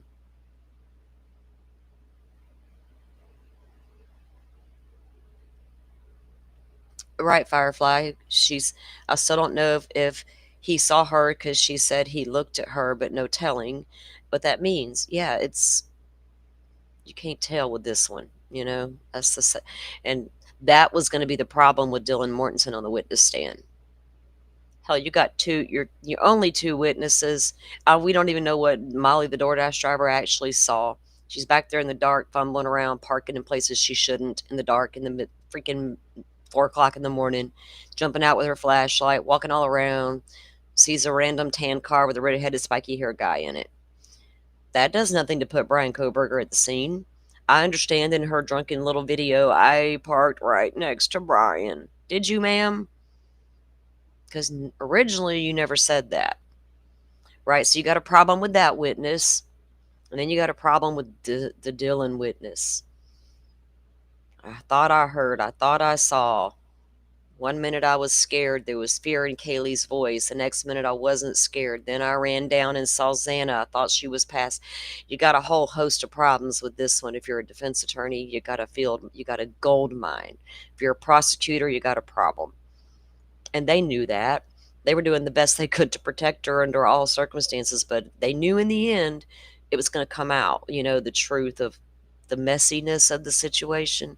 You can't get away from it. You can't sugarcoat it. It is what it was. But I'd much rather watch Kohberger's arrest video and tear that shit down for sure. Those trolls just couldn't understand how she didn't realize her roommates had been slaughtered. But when you read her statement, you find out just how little the survivors, the friends, the kids who came over that next morning, just how little they really knew about what had happened inside. Let me read you this quote. She advised, she initially stayed. Wait, let me start again. She advised she initially went upstairs from, and this is redacted, but we know it's Bethany's bedroom, with redacted, we think that's Hunter Johnson. And she advised when she saw Xana, she realized Xana had not moved since she saw her earlier. She was still thinking. All right. You freaky deaky heard a lot of stuff going down and you just weren't sure. People coming in and out. But she didn't move from earlier. And if you thought it was just an unconscious person or she passed out from the alcohol, do you not check? Oh, I don't care if I've been that age and I've been 3 sheets to the wind. I'm going to check on my friend after a while. You ain't moved in a minute, honey. Are we okay? What are we doing? Do we need to induce vomiting? Xana was still passed out from being drunk. So think about this. Dylan saw Xana on the floor in her t-shirt and underwear down the hall at 4 o'clock in the morning after all the craziness, right? Sees her as she's running by her room and going down to Bethany's room and thinks, there's Xana, she's passed out drunk. But then 8 hours later, she sees her in the same position on the floor. But she still didn't think any more had happened than Xana passed out last night. Maybe she thought Xana's OD'd. This is serious. She doesn't realize how serious the situation really is. Ashley, that was weird. Maybe she thought Xana OD'd, but she didn't realize how serious the situation was. OD is pretty darn serious. We can't make excuses for it, but I agree with you, Firefly. I'm over it too. It's like it is what it is. It is what it is and was. A little messy, maybe not the same thing. We may have made different choices, but she didn't commit the murders, right? She didn't clean up a crime scene for 8 solid hours. If she did, god dang, give that girl a fucking trophy. Then they say she advised they stayed in the house when the police arrived, and the police, were putting the crime scene tape up when they realized there'd been a crime. And when they saw the ambulance arrive and leave, like literally they didn't even know there'd been a crime until they see the police putting the crime scene tape up and they see the ambulance come and go. Redacted told them that they would not leave unless there was no reason to stay. She then advised the vandal alert came out, and that is when they realized their friends were actually gone. So Dylan and the others didn't even know that a crime had been committed. Yeah, they did. Yeah, they did. The police just weren't confirming exactly what had happened in that house, what they just found. Confirming. They didn't confirm there were deaths at that moment, but these kids knew something bad had happened. We're all gathered up outside in blankets. There's a bunch of cops here, and our friends are not walking out that front door. Something bad has happened. And it's going out all over Snapchat already. Didn't know. Cops are there. They think Xana's just passed out. Suddenly, yellow crimes. Remember that I saw somebody say the other day on Twitter, oh, well, the G's said Kaylee was shot. No, they didn't. Let me pull up the interview and prove it. What they said was they got a phone call from Christy's niece who lived over in the Moscow area and told her something has happened at King Road where Kaylee lives. We don't know what. We think someone died. We think there was a shooting, like a party, and somebody got shot, but we don't know. They didn't know what had happened. So what's your first instincts when you hear about there was a killing just occurred, blah, blah, blah? You're wondering, was it OD? Was it shot? Were people love triangle? Murder, suicide? What in the world? It's all kind of thoughts going to run through people's minds in different scenarios to wonder if this is what happened. That's what happened, right? So people are like, oh, they're faking everything. They were really shot and stupid shit like that. Like, I can't. That's literally what was going down at that moment, right? A lot of we don't knows. Scene tape. They know something bad happened, but they didn't know anyone had died until the whole university finds out with the vandal alert on their phones. At the end of her interview, Dylan gave investigators a sample of her DNA, and she warned the officers that they might have a tough time finding the suspect's DNA because, let me quote, she advised it might be difficult to locate the offender's DNA because they had conducted a deep clean of their residence leading up to the parents' weekend. When asked about when the deep clean of the residence happened, it would have been before the weekend of the crime. Cops were like, deep cleaned? When? Yikes. So that weekend was parents' weekend, right? And so yeah, they deep cleaned before the crimes occurred. That wouldn't affect DNA that were left during the crime, Dylan. Well, that answers a lot of questions. I thought there would have been, like, you know, years of evidence of people, hairs and fibers and footprints and fingerprints of all the parties. She said years, like they're not going to ever clean the house. I get it, a messy college situation, but Ashley, did you go to 4 years of college and never clean for years? I clean when I go to move in somewhere. I don't want random people's hairs and skin cells mixing up with mine. That's just disgusting and gross. Enough of her. She's not thinking clearly today. She's just not. Oh goodness.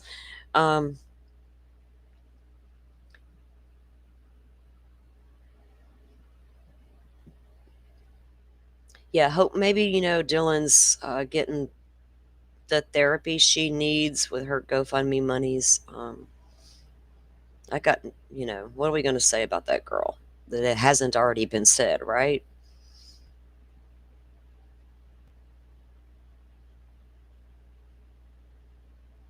Sometimes I have a hard time with this lady. It's like sometimes their questions and their statements are questionable. It's like, what? What do you mean? All right, let me get our photos pulled up here that we were going over. It takes them a minute to load because there's 699 pictures.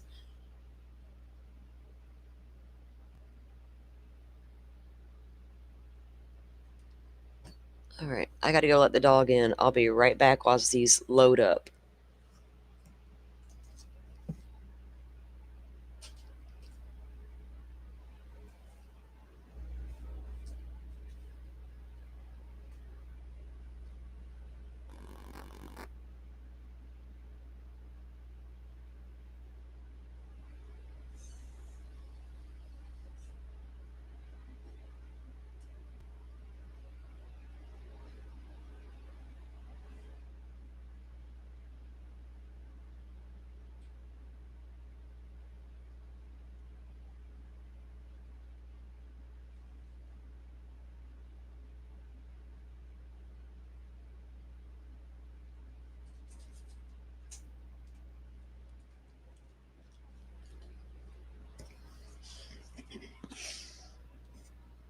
Okay.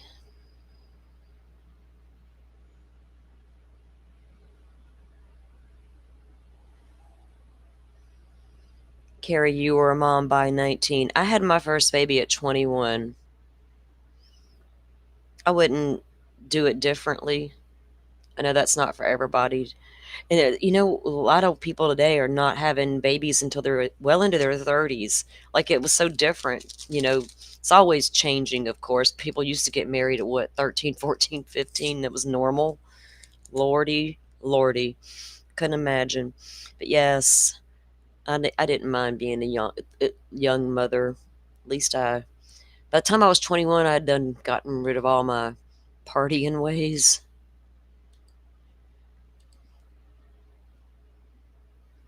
That's back when you could pay the bouncer $5 to let you in.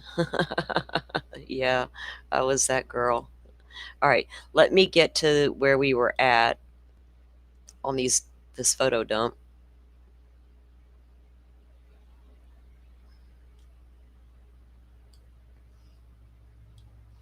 Ooh, let's see, 512.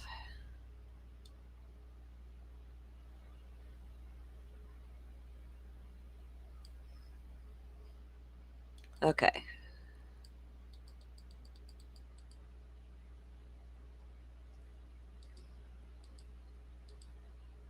Whoa.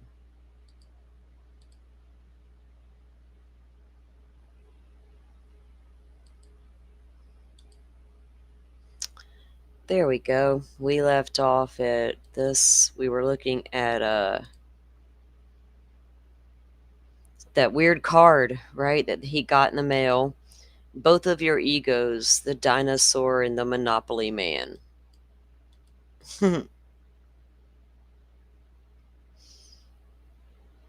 Right, Carrie? You know how many times, girl, I feel that vibe so much because I've thought about that over the years. If I had not had this little baby, her put the brakes on me, right? Would I ended up like some of my old friends? Mm-hmm. And babies have a way of saving us, don't they? If we let them.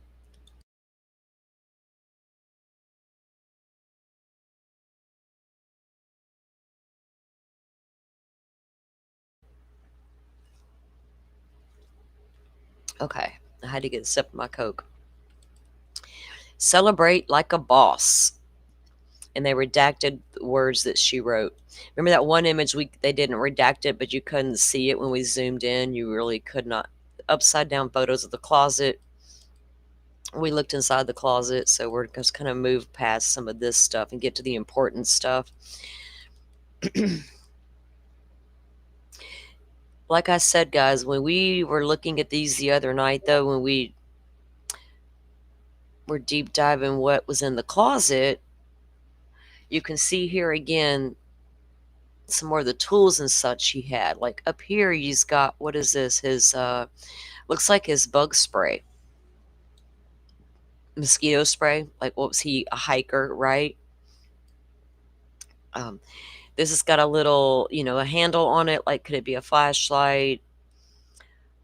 Firefly, I think you and Dolphin figured out what that actually was, but I can't remember what you guys looking at, because we were looking at deep diving at these photos the other night, looking at the the sander, all the different things he had.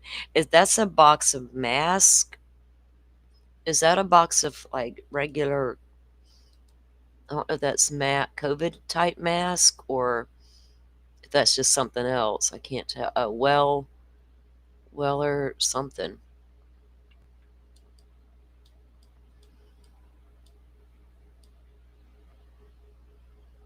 Hey, he's got the one like my son. Hold up. That's a powerful ass light right there. I love that light. I sit outside in the middle of the night with it and high beam the field looking for Bigfoot. I'm weird, y'all. I can put a spotlight on you in a second if I hear my backfield. Come mess around, right? I love that light. I make sure it's always charged, the battery thing. I know I'm going to get up in the middle of the night and need my big bright light. I live around 3 open fields, and then way back there's the woods. You're not sneaking up on me. Did he have that for traveling? Or apparently not. He left it in the apartment. So was that for hiking? Because that's a little bulky to carry for hiking. You would have a different choice. Unless you hiked at night all the time and you got to have that high beam. There's this big roll of trash bags. Instead of being in the kitchen, they're in this closet. So what was you doing with those trash bags? Were you cutting them open and perfectly lining the trunk of your car?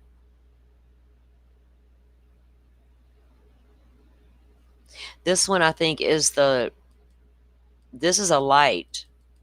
Well, it could be a drill if you put a bit on the other end. You're right, Firefly, now that I look at it a little more, but the flashlights are made and designed the same way. But you're right with the front because we saw the drill bits, right, in the drawer. So we knew I know there was a drill. So that is, thank you for pointing that out because I could be giving out misinformation. So yes, Firefly is correct, guys. That I think could be the drill because we do know there is a drill in the closet as well.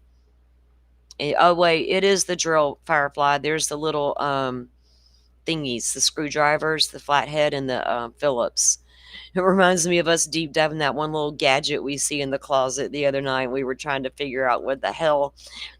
And it wasn't even relevant or important, but it drove us nuts until we figured it out. That's just how we roll. Don't tell us to make it make sense. We're going to say, hold our beer. It might take us all damn night.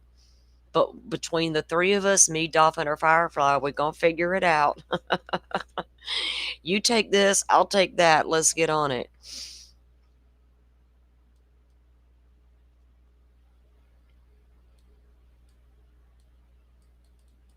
Okay, he likes Charmin toilet paper.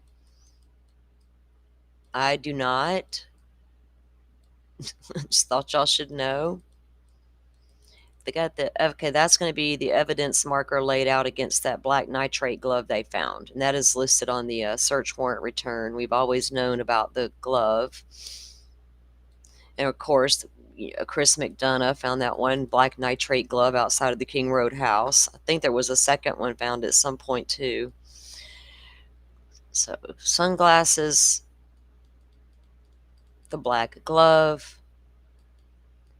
Was it just one random black glove in the whole apartment? Good times, Firefly. It just kind of reminded us the other night of how long we've been doing that with this case, right? How much time. We didn't have to put the time in. We wanted to, but it consumed us. My God. The truth. The facts. Oh my God, this looks interesting. Let's go figure this out. Screw what everybody's telling us to feel and do. We're going to go look ourselves. So I guess, let me zoom back out of that. All right. There's a better better lighting. And they're the wackadoodle camera guy. That is weird they only found one. Like, not a box of the black gloves, not a couple of pairs. Just the one random. Like, where's the mate? It might get lonely. All right, so here, guys, is his tickets. Look at that. Bad driver scenario.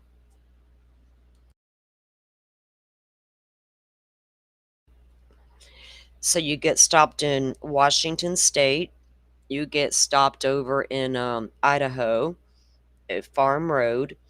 You get 1, 2, 3, 4, 5, 6, 7 parking tickets at WSU. I would love to see his Pennsylvania driving record. Wouldn't y'all? You know it's got some stuff on it. You know he's got well, I don't know if they have points like in Florida, but you know damn well his bad driving habits did not just start once he got over to Washington, unless mother never let him drive a lot back in Pennsylvania. Casey did have to give him a ride that one time. Turns out he was on a run to pick something up that she didn't know about, according to her. That's her story, and she's sticking to it. Yeah, bad driver situation. So let's take a look at all his. How many violations can you get before you don't get a parking anymore? And remember, so when we were looking at the paper where he wrote his name out with the various dates on it, we found 3 so far, and they all had a different date. And then they were redacted, some of the information, but on that one page we found yesterday, you could see through to the next page, and it had those numbers listed that didn't appear to be a tag number. I don't know if any of that referenced had anything to do with these parking violations or not.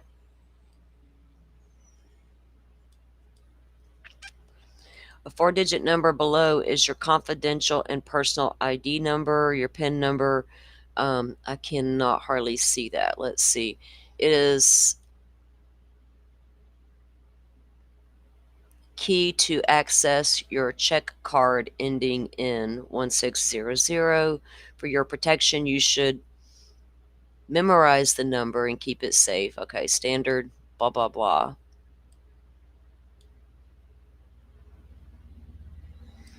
This letter is to inform you were made a final determination regarding your court dated 7/15/22. 7, so July 15th. Dude, you got there July 1st.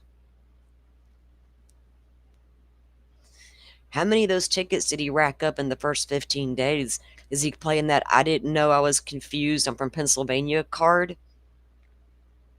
Can you imagine what he said each time he got a ticket? This is not going to work. I can park here. I don't give a shit what this sign says. Oh, Lordy. PSECU was able to locate an incoming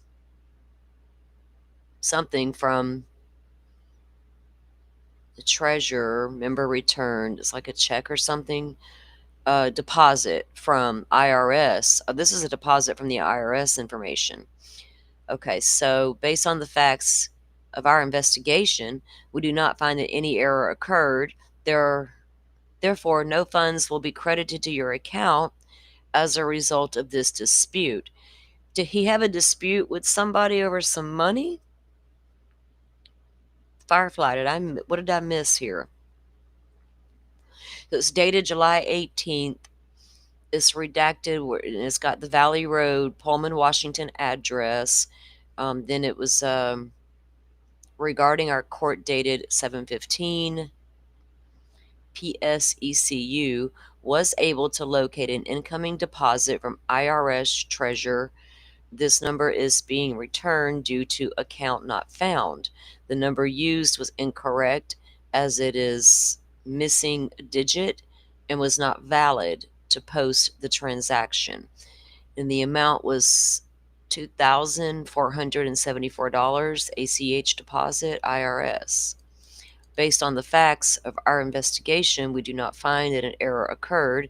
Therefore, the funds will be credited to your account as something of this dispute. If you would like to request documents that we relied on in making this determination, please let us know. or your team at PSECU. What is PSECU?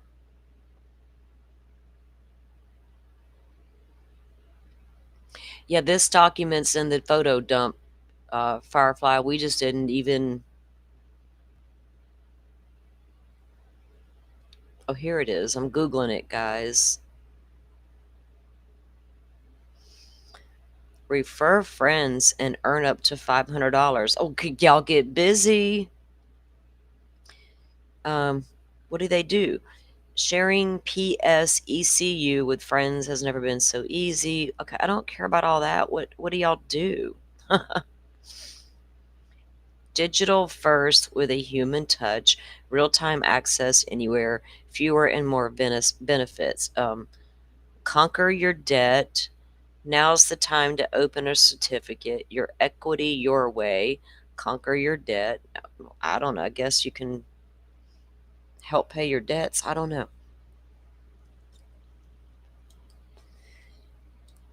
So there's that. Did he just challenge everything and everyone in authority, including the IRS? Excuse me, this dollar amount is wrong. I don't have any dependents and blah, blah, blah. Like, dude, get out of town. JLR, I went to go back to open up our chat, and I saw on my feed that JLR had a thumbnail up, and it's got the weirdest picture of Kohberger. He caught him at the right angle. Like, who needs AI when you got the real damn deal?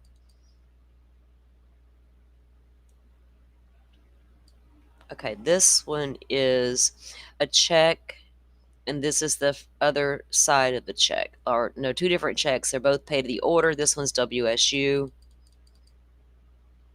And it looks like there was another one I saw too. It had a different amount. This one appears to be, is that $1,000 or $100.12? I can't really tell. That's from WSU to Brian Kohberger, and this one was also to Brian, and that information's redacted on those. This one was just for over $1,000 as well. Now remember, he was getting paid to be a TA. And the Bernhardt said that he was actively trying to fight the accusations, and he was going to talk about needing the insurance and different things that come along with his job and the money. All right, so this was Moscow and Pullman Building Supply. I remember we were talking about, or we saw some of this stuff in the closet, right? So look at this. This is like, where was there a date on this? I can't remember. I have to look. All right, so he just moved in July, so of course you're going to need things. So we saw the Swiffer inside the apartment. Remember when Joe made the comment about the bathroom, where's the toilet bowl brush? And all we could see was the plunger. That was all that was left in that bathroom. Oh, and the little scouring powder beneath the cabinet. Right here it says he bought a toilet bowl brush and round caddy set.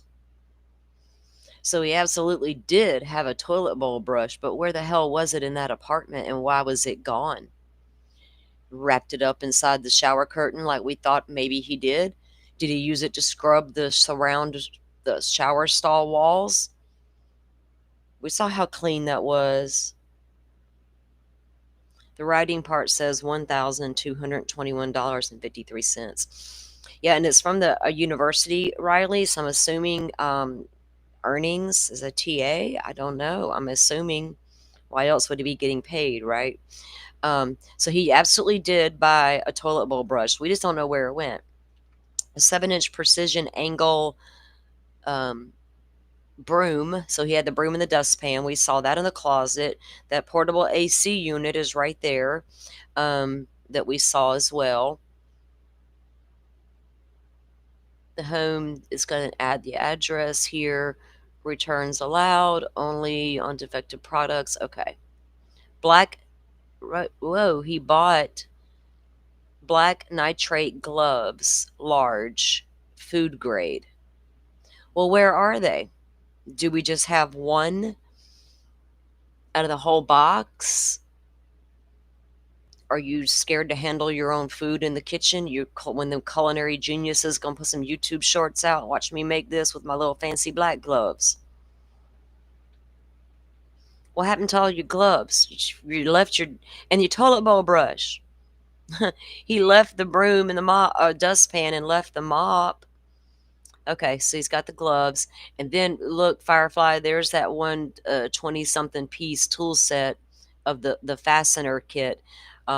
Remember we were looking at that the other night, the fastener set, fastener kit. What exactly is this fastener thing? And we figured that out. And here's the prices and the quantities of what he purchased. I was looking, let's see, did we have a date on this? They redacted his information, so he must have used a card. Invoice date. They don't look at, oh wait, zoom out. Do we not have the date on this image? Okay, here we go. There we go.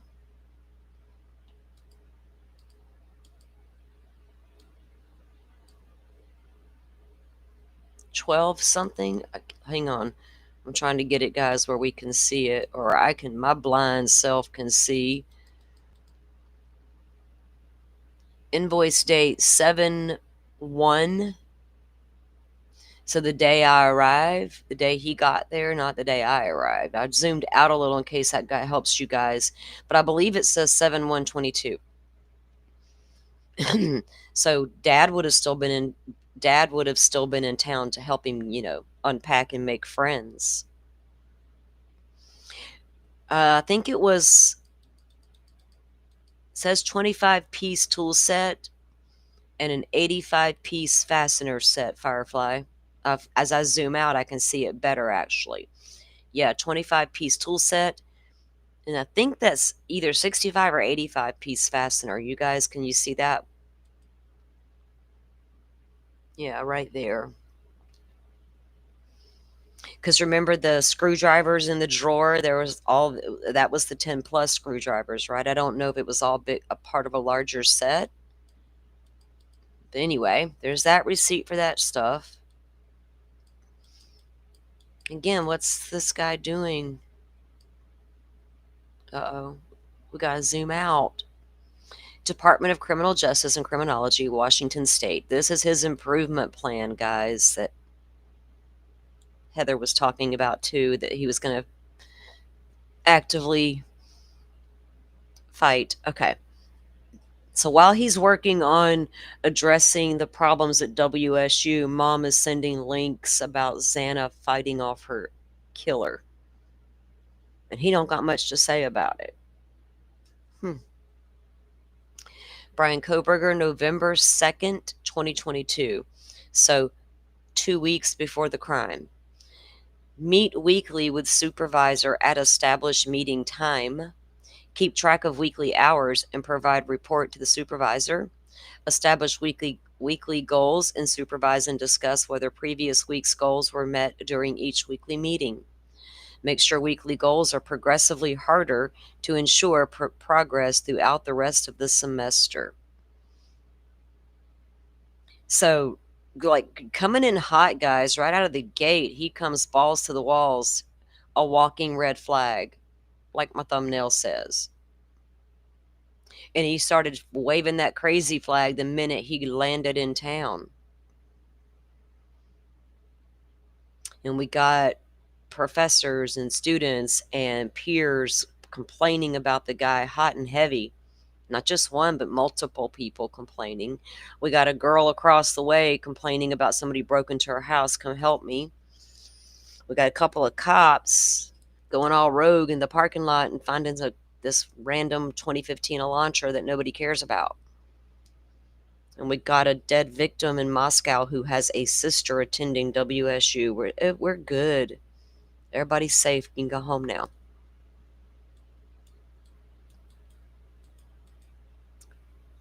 So there's a piece of mail from Avista. His CVS medical card, his money card from the CVS. So we'll assume that his prescriptions were filled at CVS.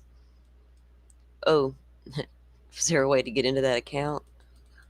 Yeah, my brother, I need to get a prescription list.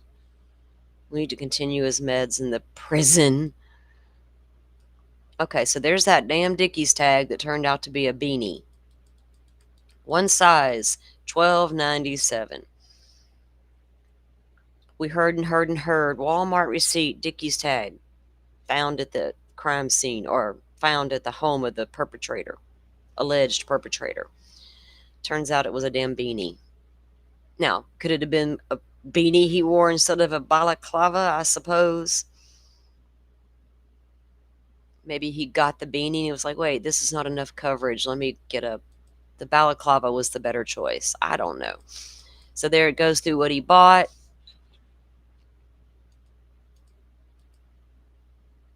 And there's the beanie listed at the top, $12.97. He got some soap. AB Van, AB Van, AB Van. He's got his shredded Mott's, his hash browns, his rice. We saw that stuff in the refrigerator. Wonder what that commissary list is looking like right now. Did mother send enough money to accommodate your needs? Gourmet food. How's that working out in prison, Koberger? And he had a cold, guys. He must have got the daytime and the nighttime effects. He got 2 bottles, unless he's got a problem. One $8 a piece, so I'm assuming daytime, nighttime. I don't know. Was it the kind of stuff you got to show your ID for?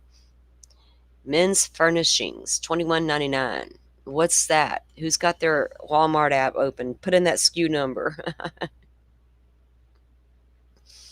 Put in that barcode number. I swear I know I can do it on my app. I just haven't took the time to sit down and do it. I'll sit down and like, I'm going to do this, and my brain will go in 10 different directions. And yeah, then I got a bunch of tabs on my phone. Be like, I'll Jen McCabe over there and bring back the one from the background to fool the investigators. I think of the dumbest shit. All right. It's like, don't stick a handwriting expert on me, because guess who's coming in hot to fool them? This girl. I mastered that 20 years ago when I realized they were out there doing that kind of stuff. I'm like, oh, not so fast. I don't never know when things are going to get sideways. Hell, I can't predict the future. But just in case. All right, this is more of the same receipts. All right, so there we go. The $12.90 or whatever, $13 little beanie. What date did he buy that, though? What was the date on the Walmart receipt? Hold up.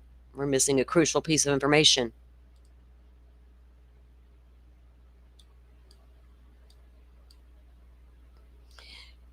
Was this the Pullman Walmart? Yeah, okay, I was about to say. Let me figure this out. I ought to call Mr. Brandon up and say, hey, do y'all got video from back on, what's the date? My name is Officer such and such. Could you email it to this link, please? They didn't cover up the damn date with that. Oh, no, they didn't. 11/7. Oh, I think we saw that at the other, on that other. Okay, so 11/1, I mean, 7/1, shit, he's buying the air conditioner and all that stuff. But here he goes grocery shopping and gets his rice and a beanie. It was probably cold. Had his head, can't have that head getting cold when you go hiking. This was interesting.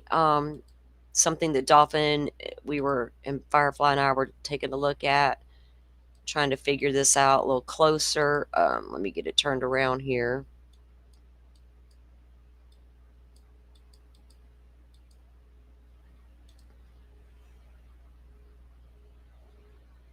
Sorry, guys. Okay. This appears to be about a car rental. Don't know if it's for Koberger or Daddy. Did Dad need to rent a car to drive over to Spokane to take a plane back to Pullman? Because this would be, and when I say this, I mean when he first got to town. He drove to Pullman, from Pennsylvania to Pullman, and Dad went with him. So Dad was there for a couple days. Did Dad need to rent a car? Because I think he came in Spokane way, if I'm not mistaken. So yeah, I don't know. Did Dad need to drive back over? Did Brian not drive him himself? Was the flight time going to be not a good time? So Dad needs to rent a car to get over to the airport. That's a possibility. We don't have any records. People are like, why did Koberger drive his own car to the crime scene? Well, if you rent a car, you've left a paper trail. I get it, not the brightest guy on the campus, but not the dumbest guy either. Why would you rent a car? Now I got a paper trail. Stupid. Anyway, I took my car because you got grainy footage and you can't prove that was me. Makes better sense than renting a car and drawing attention to myself. So I don't know. Was this for Dad? We got the mileage, and that is redacted for some reason. Budget, and then it says booking number and a number. That's what led us to believe, was it like budget rental car?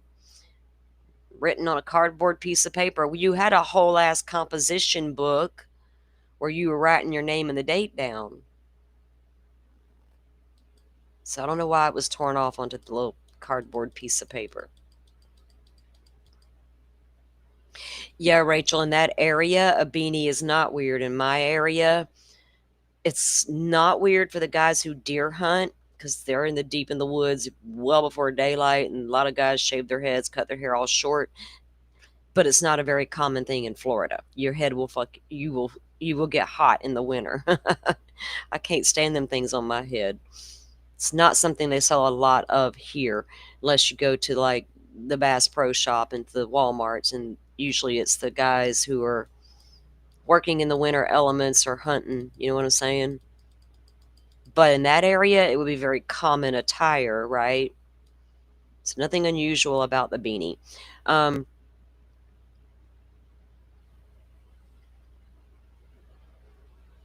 This was his bear attack spray. Now, he wasn't out there living a van life. You know, them van lifers love their van spray, their bear spray. But Koberger liked to hike. So was it a precautionary measure? Did they have, you know, a bear problem in Idaho? You would need that here because we got the black bear exploding population thing happening. But you definitely would need it here. But that bear spray can be used for nefarious reasons too, as them van lifers. That's why most of them have it. Not so much for the bears, but for the peoples, for those humans.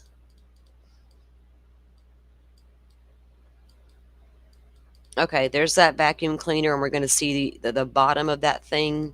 Remember I was telling you guys how clean it appeared to be, even dust-free, particle-free, just clean. Granted, it was new, blah, blah, blah. But that carpet was very vacuumed. Well, I see a little speck back there, but that could be a little speck of white paint that got on the floor at some point. But they have an evidence marker down there because there appears to be a small stain there, but nothing really. There's a tiny one there, maybe. Did they, you know, see a spot and wonder? All right, so notice how mine gets dusty. I don't care. When I'm vacuuming, I usually have to wipe it down or something or whatever. I'll notice there's dust collecting on that thing. Like I can't vacuum the vacuum. And they're going to show the underside of it. And that's what Dolphin and I were noticing too the other night. She and I and Firefly, when we were talking. So they took the whole canister. Of course, they're going to test it for fibers and hairs and all the things that might have gotten sucked into the vacuum. And you can see right in there that it had been used because it's got a lot of dust in the bottom of it. And that is a lot of dust for a guy who is constantly vacuuming, according to the neighbors. Kind of went a little crazy there, but didn't bother to dust the top of the desk in the bedroom where the computer sat. And the broom that we saw in the receipt a few minutes ago,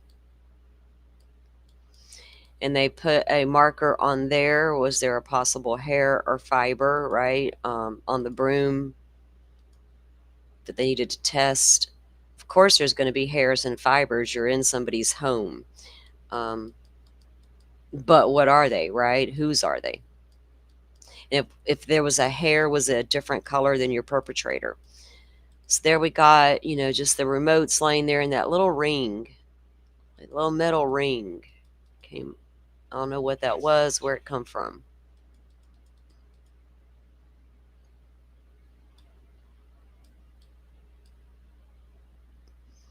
It's going to be the remote for his air conditioner, too. 66 degrees is where it was sat. Like I figured, this guy likes it cold.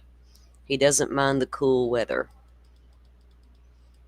Is that the Fire Stick thingy? Because I've never had a Fire Stick. I don't know what they look like. That's the thing you plug into the TV, right? And blah, boom, you got TV. I just roll with the Roku and the Peacock. And YouTube, that's my go-to. All right. For the guy with the OCD and the cleanliness habit, he let something spill in the back of the microwave and he just left it. He's okay with that. It feels like he was OCD about some things and not the others, hence the clean, sparkly bathroom, right? But we got a little bit of a dirty microwave situation. Super irritating to me. I'm like, oh my God, I cannot do that. What did you boys do in the microwave? And they have a spot there on the counter that they thought was interesting enough to put a little marker down. Some grout stains going on. There's another close-up of the same little spot.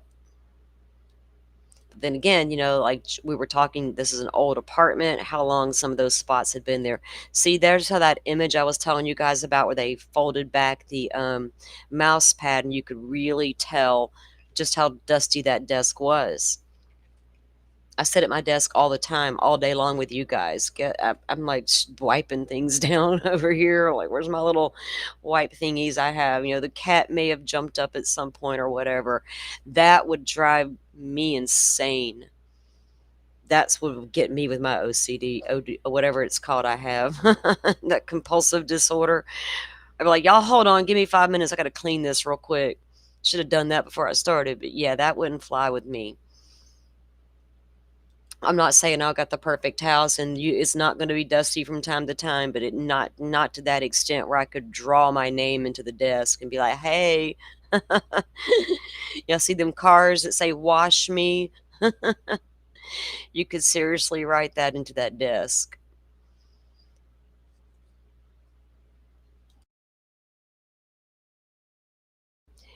I mean, you go back to the image of him in prison cleaning that crock the way he was. That slow, methodical way I noticed he was cleaning. He wasn't just wiping it down with a tissue. He put some thought into it. A little dust ain't gonna hurt Brian. Brian is okay with the dust. I'd sneeze my tail off. And then say to myself, quit being lazy, get up and clean this stupid desk, and you wouldn't sneeze so much. The conversations I have with myself. Now, we had heard in the search warrant return there was a possible dog hair found at the mouse pad. This is the mouse pad. Is that the possible dog hair? That little piece of hair? Seriously? Murphy didn't have super long. It's hard to tell with Murphy. It's kind of coarse, curly type hair. I don't know how long Murphy's hair was. I've seen the pictures. I've seen Murphy outside the crime scene. I've seen Murphy all over the Instagram, but I can't tell you how long that damn dog's hair is. I just find that's a very small piece of hair. So maybe, you know, of course you need to take it just in case and can make your comparison to the dog found at the crime scene and to the victims at the crime scene as well. You tore apart Hoodie Boy's apartment. There's that super clean bathroom. Yes, there's some age and wear and tear on the tub, but other than that, we got a squeaky clean bathtub. And I'm such a freak. Well, we own where we live, and nobody ever used this bathtub but me. Therefore, I can sit in it from time to time. But if I rent a house, I don't know who all sat in that tub before me, and I don't care how much I scrub it, that thought creeps into my mind if I was to sit in it. I'm going, can I just get a whole new bathtub over here, please? That grosses me out. The thought of it, ooh, like, no, I always need shower shoes. All right, so it ain't clean till it's my kind of clean. That's Coburger. And while I'm at it, get rid of that shower curtain and the toilet bowl brush. So what Why would you get rid of the toilet bowl brush if you just clean the toilet? What's going down the toilet? Did he use it to scrub the walls with of the shower? Right? And in case there was a trace evidence, there's a hair there. He missed it.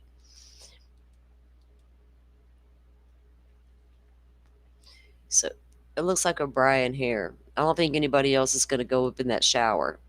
Not willingly. Not even old girl from across the way. He was not interested. They pulled the drain up. And you can see the old wear and tear. We were looking at that yesterday from the age of the apartment complex. Ew. I can't. That's gross. Would definitely have to get the CLR and try. At least my brain would know you tried.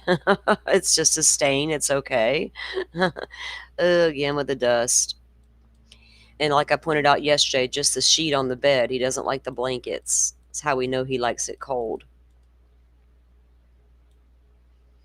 Otherwise, there'd be a cozy blanket there. Like, you know how some people like a blanket over them, or even a weighted blanket for anxiety, things of that nature. There's another shot of that little tiny little piece of hair. I'm assuming didn't turn out to be anybody's hair of interest, other than maybe his own. Brian didn't have long hair.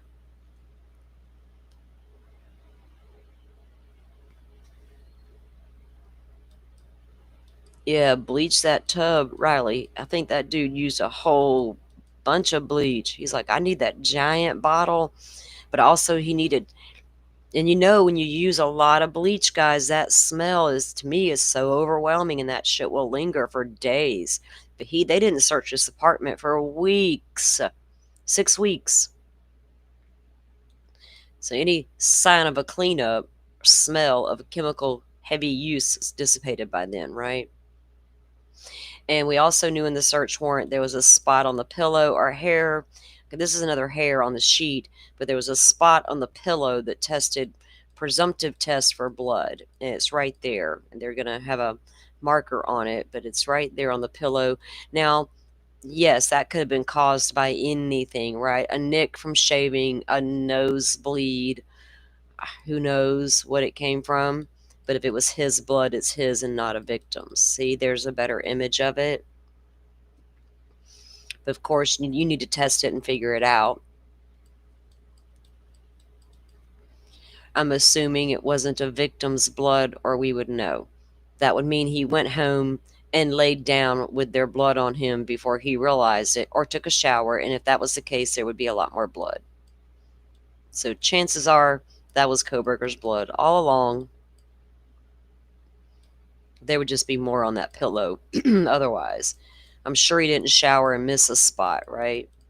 There's an image of his entire bed without the sheets on. You can see they've tossed him into the floor to take images of the bed. And they found something here on the side as well of the mattress cover. That's also in the search warrant return.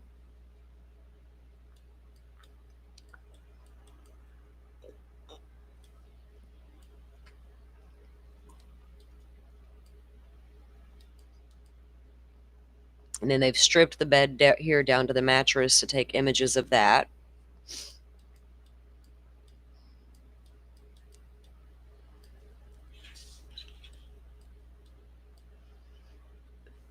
Could y'all just imagine him sitting there, as Joe pointed out, the uncomfortable chair. Just imagine him sitting there. And was he doing any surveilling on this computer, or was this computer just for school? It was left behind. Are we coming back? Surely there's no evidence on it, or you wouldn't have just left it sitting there. So did you ever use a wiping tool on this? Did you even use this at all for your surveilling? Was it all done on your phone and your iPad, right? I feel like a lot of it was done on the phone because there's so many problems with his phone, right?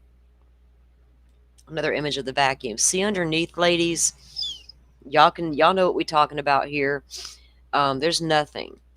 as if it was cleaned out. Y'all know how it is sometimes when you got to stop and clean that vacuum out. There's the kids left a string in the floor or whatever wrapped around the thing now. Now you got to stop and pull all that out. It looks like that thing been cleaned. And there's nobody living in that apartment with extremely long hair to get all tangled up in there. So it was in my opinion and Firefly and Dolphin's opinion that it was cleaned at some point. Because if you suck up all those hairs and possible fibers, you don't want to leave that trace evidence in the roller of the vacuum.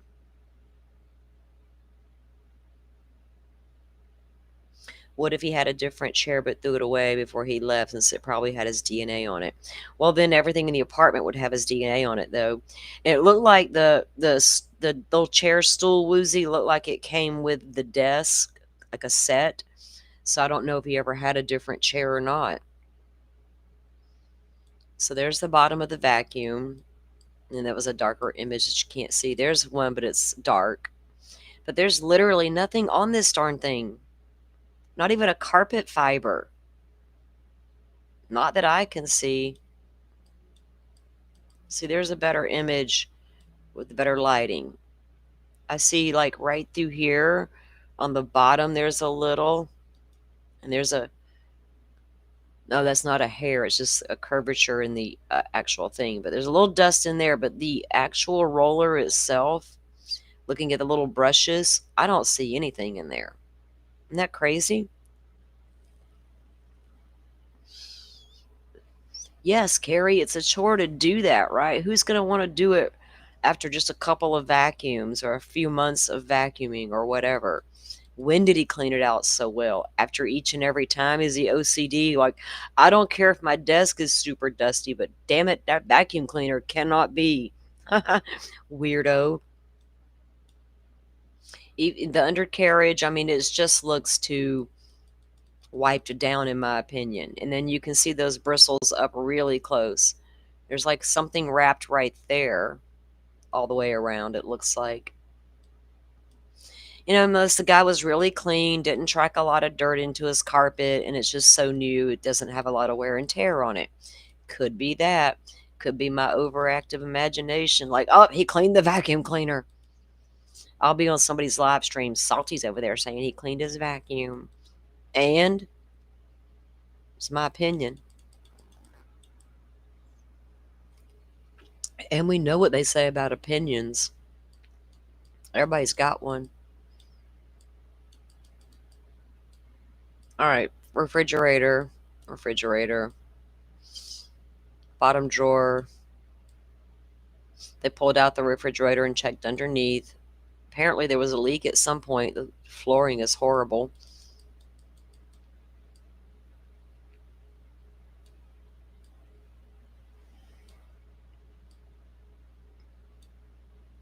Some more of the kitchen. They pulled out their microwave, and there's little crumbs on the counter.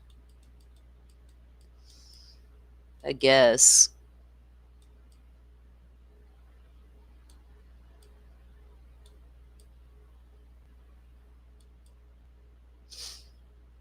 They've slid that little coffee pot out further. Because it was all the way up against the wall like the coffee maker. All right, so they're just looking under everything and everywhere. Like, where's this evidence at? Maybe he slid it under the fridge. I'm being a smart ass now. And they even took the back off of that to look inside. Oh, that was the... Wait a minute. That's the underside of the hood range. They just stuck their camera under the hood range and took a picture. It's pretty cool. You'd be surprised if you saw a giant K-bar laying up there, wouldn't you? You're like, holy shit. And there's a covering to the light fixture that's up on the ceiling. They laid it on top of the microwave. Okay, so this is going to be Kohberger's office down at the university at Washington State. And it's a very sparse office. Look, there's hello on the door. Come on in. I might let you out. So this is like the hallway to the office, the door. And then they got everything redacted that was on the door. Now, inside of this office, to me, for an office shared by a couple of TAs, what were y'all actually doing in this office? Because it's pretty darn empty. Did the cops clean it out completely, or did they have? I mean, when was it all cleaned out? Did they just sit down with their laptop and do a little work and we're done? See, it's weird. There's nothing on the bookshelves or nothing. I maybe I just don't understand a TA's office, but anyway, Bryan Kohberger's name on the door with the hello. This is a whiteboard inside the office, and we'll get a better look at what's written on there in a few minutes.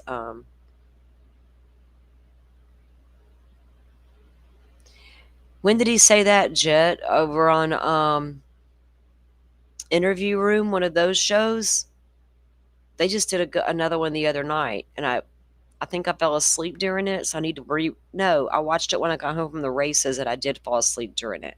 So I need to watch that again. I wonder if that was the last one where they were talking. I think that was. I'll have to go back and watch that again.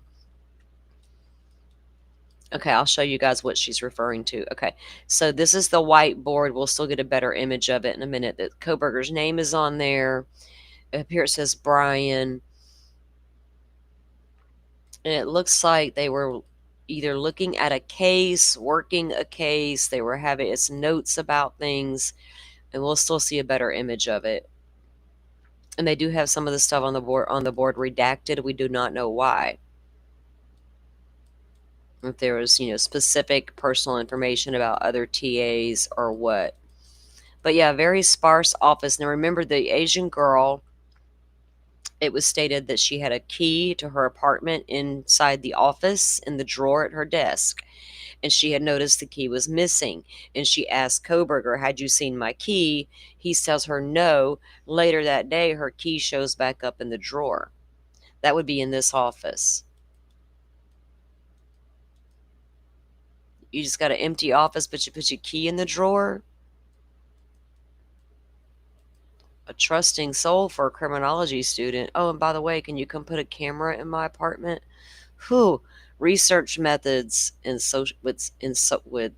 social something.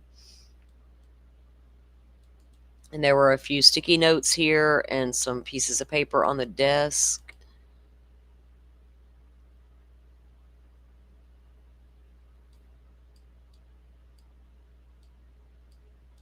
So what, did everybody else get the opportunity to come clean their stuff out? And this is what they left over, and this was his because he wasn't there to clean it out. He was being arrested. Let's see. Can we make sense of any of this, or is it going to be too blurry when we zoom her in? So we got a stack of little books there. We got some sticky notes. I wonder if that's like a schedule.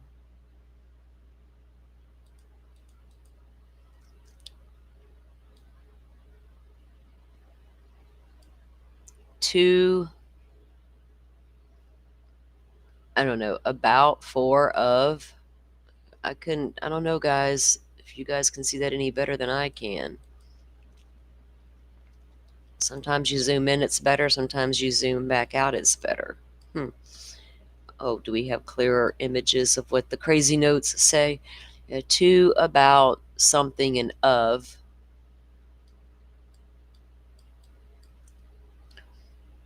They took a picture of the floor around where he sits. The lighting.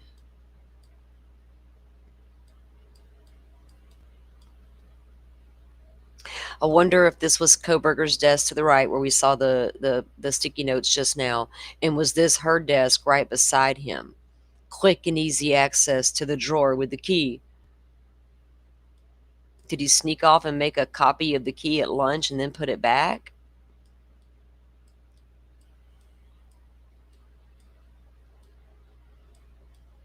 I shouldn't have said the word lunch out loud.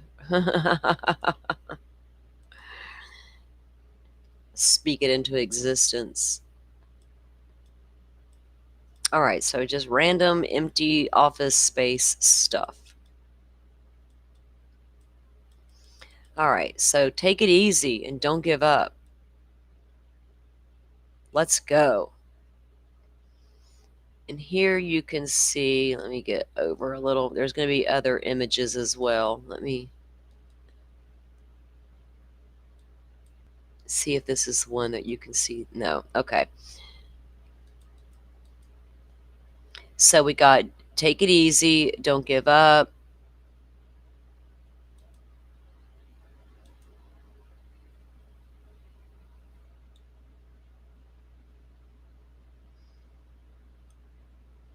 Whoops. Here it says with arrow with criminal short. So I don't know what that says, honestly. Some of this you cannot read the writing on. That looks like it says 2020. That says 2000, then an arrow with 2020. It looks like a formula, right? Like were they looking at a way to work through a case or something? It appears to be some sort of formula to me. That's what Dolphin and I were talking about the other night. What is this and what does it all mean? And here again, you can see the name Brian written. What is this, like a hangman game or something? Then they got the redaction here. And there'll be other images of the board as well. Again, at the desk situation.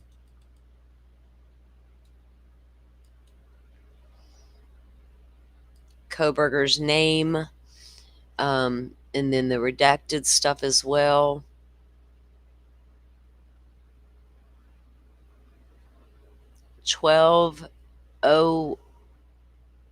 Wait a minute. The other night, Firefly, if you're still in here, we were looking at that and we figured out exactly what it said. And now I can't, for the life of me, make it out again. I'm going to do it backwards. Get over here.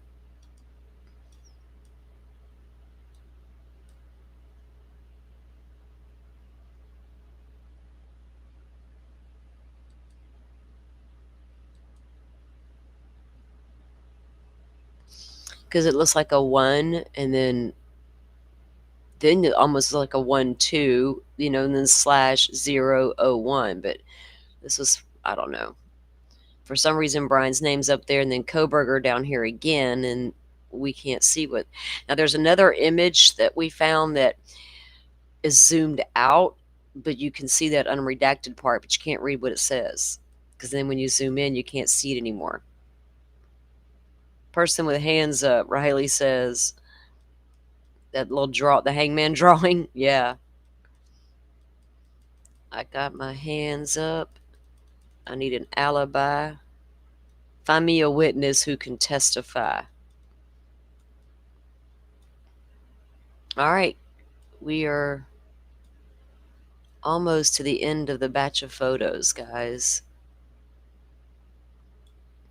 And there's still a lot of interesting things that was in the research papers that Kohberger was doing and where they were making all their notations. I'm going to be deep diving some of those particularly.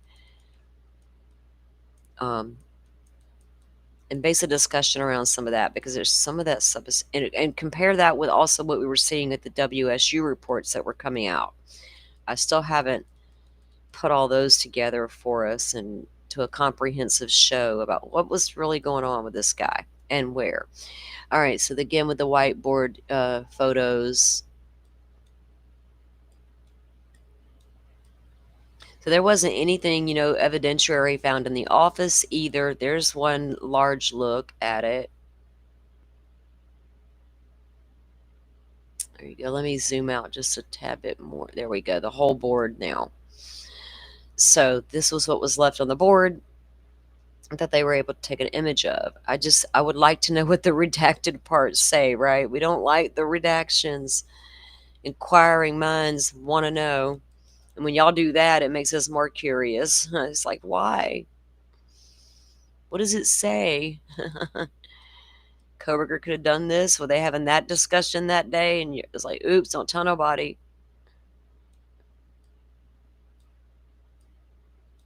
Kohberger discussion group.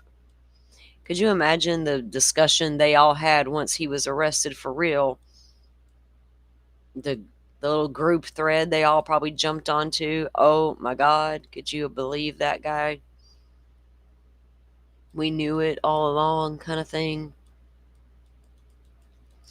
Boy, if I was a criminology student and I was exposed to Brian Koberger, or if I was a professor that taught him in person and then this found all this out, I'd be like, do you have the instincts to work this job or not? You may be good on paper and book smart as hell, but do you have the instincts? Because a walking red flag was just paraded all around you and you missed it. Or you saw signs and you ignored them. Self-check. Time to check yourself, ma'am, in the mirror. What happened here?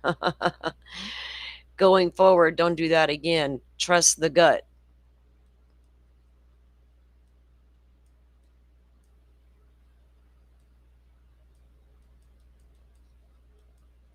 Door Brian.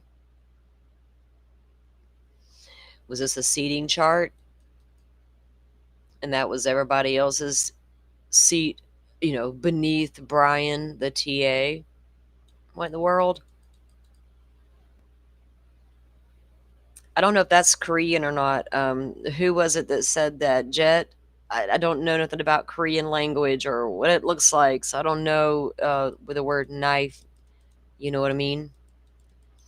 All the Starbucks. I can't live without that caffeine. The office was empty except for a few Starbucks cups. Damn it, man.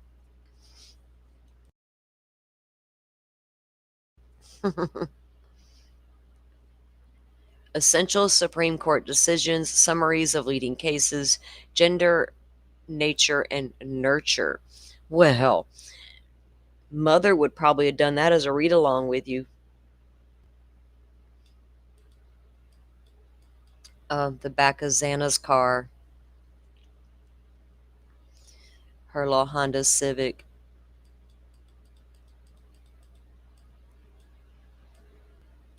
Kaylee's Range Rover. Y'all know how it is to be young and have that first car and that first taste of freedom. You know what I mean? These kids were doing it. The back of Maddie's car.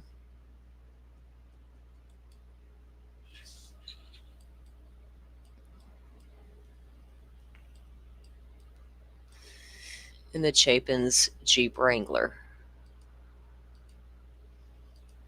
And Stacy Chapin said the boys got the Jeep to share and Maisie got the black Ford Explorer, which is this car. Belonged to Ethan's sister. And because it was parked within the parking lot, it was part of the crime scene, and they took both of those cars. Well, they didn't take them. It was part of evidence, and they took all of the vehicles, right? So that was the last photo, guys, in the dump.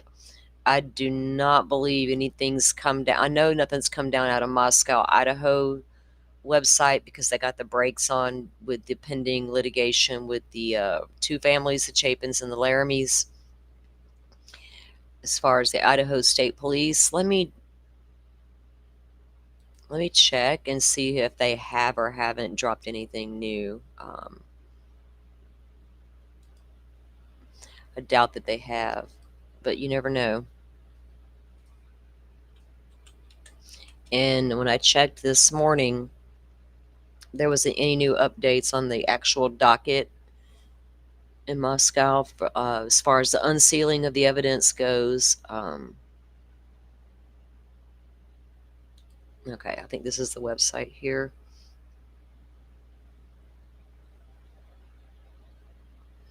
No.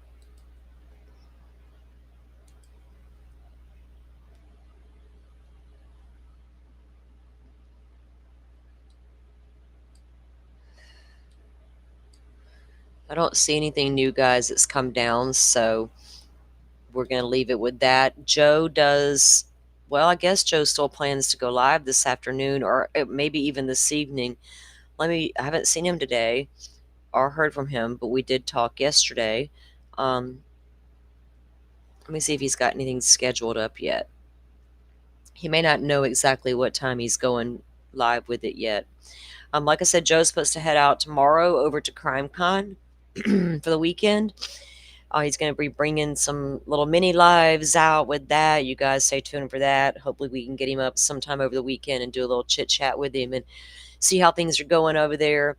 As far as I know, he is supposed to come out later on with a live show today to update us on the London Valdez case. It's another one of those important cases, right? Another missing child found dead. Now what happened to her? And find who's responsible. Woozy is also heading out to CrimeCon for us. For her. I'm going to live vicariously through my friends like I always do. When Dolphin travels, I'm with her in spirit, and I'll be with you guys in spirit, but we certainly expect some updates, ma'am. Which y'all know I don't go live on weekends, but I might, just to say, hey, I'll tag you. I'm going live. Get in here and talk to us. Get in here. Anyway, so we'll look forward to see if Joe has anything tonight coming down. I hope he does, a little pre-show before he heads out, and to give us some updates on London's case, what we can get out there anyway. So you guys stay tuned for that. I can't promise you I'll be back tomorrow, but I'm not going to say that I won't. I don't let the clock and calendar control me, because if I set it and say in stone I'm going to do it, I'll talk myself out of it. But I usually take midweek off to regroup and gather information and see where we're going to go with the rest of the week. So I'm going to play it by ear the rest of the evening, work on a few things, and we may have a show tomorrow. We may not. I'll let you guys know later. Until then, if I don't see you tomorrow, I will certainly see you the following day, whatever day that might be. Y'all don't look at the calendar. I don't even know what the day is. I don't know. What is today? Is it, I almost said Tuesday and it's Wednesday. See? I'd still never know. Okay. She looks like your sister, J. Ray. Isn't that weird how that kind of thing happens? You know what? That you said that girl who works for, not girl, I don't want to, the young lady who works for Arizona Family News. She interviewed Lori Vallow after her trials there in Arizona. And she's also done some more interviews with other cases I've noticed, because I really liked her, right? I liked the way she questioned Lori, the way she made Lori feel comfortable to open up and talk to her, all the things. I liked it. Well, I saw her doing more stuff, but she reminds me of my daughter. I couldn't put my finger on it at first. Like, what is about this girl that seems so familiar, right? And that's what it is. She just reminds me of my daughter. So exactly. So come at me with them plans. I'll tell you the day of. How about an hour before? I might make up my mind by then. It's like when I go to the races. I don't never know if I'm going to go until 2 hours before the race. My son be like, you going? I don't know. Ask me in an hour. We'll see how it goes. Well, for you guys coming in late, we super appreciate you for joining us. Catch us on the replay and get caught up on at the top of the show. We updated on Barry Morphew's entitled Self Situation, and then we went in and finished up our review of the Kohberger photos and took a look at a couple of news pieces. And I still want to gather all the things Bernhardt, guys. In fact, let me make a note to finish, to really gather all that stuff, and because I really like to put it all together and just go through what they have said, because so much has been said. All right. Well, you guys have a great rest of your afternoon. I hope you have a fabulous evening. Get outside at some point if you can and touch grass. Don't care if it's 30 minutes after dinner. Just get out there and do it. Relax and enjoy it. You'll feel better. I always do. All right, guys. I'll see you when I see you. Y'all have a good one. Thanks for being here. Thank you all for watching this here video. Please like and subscribe and follow. Much love from Little Yas to each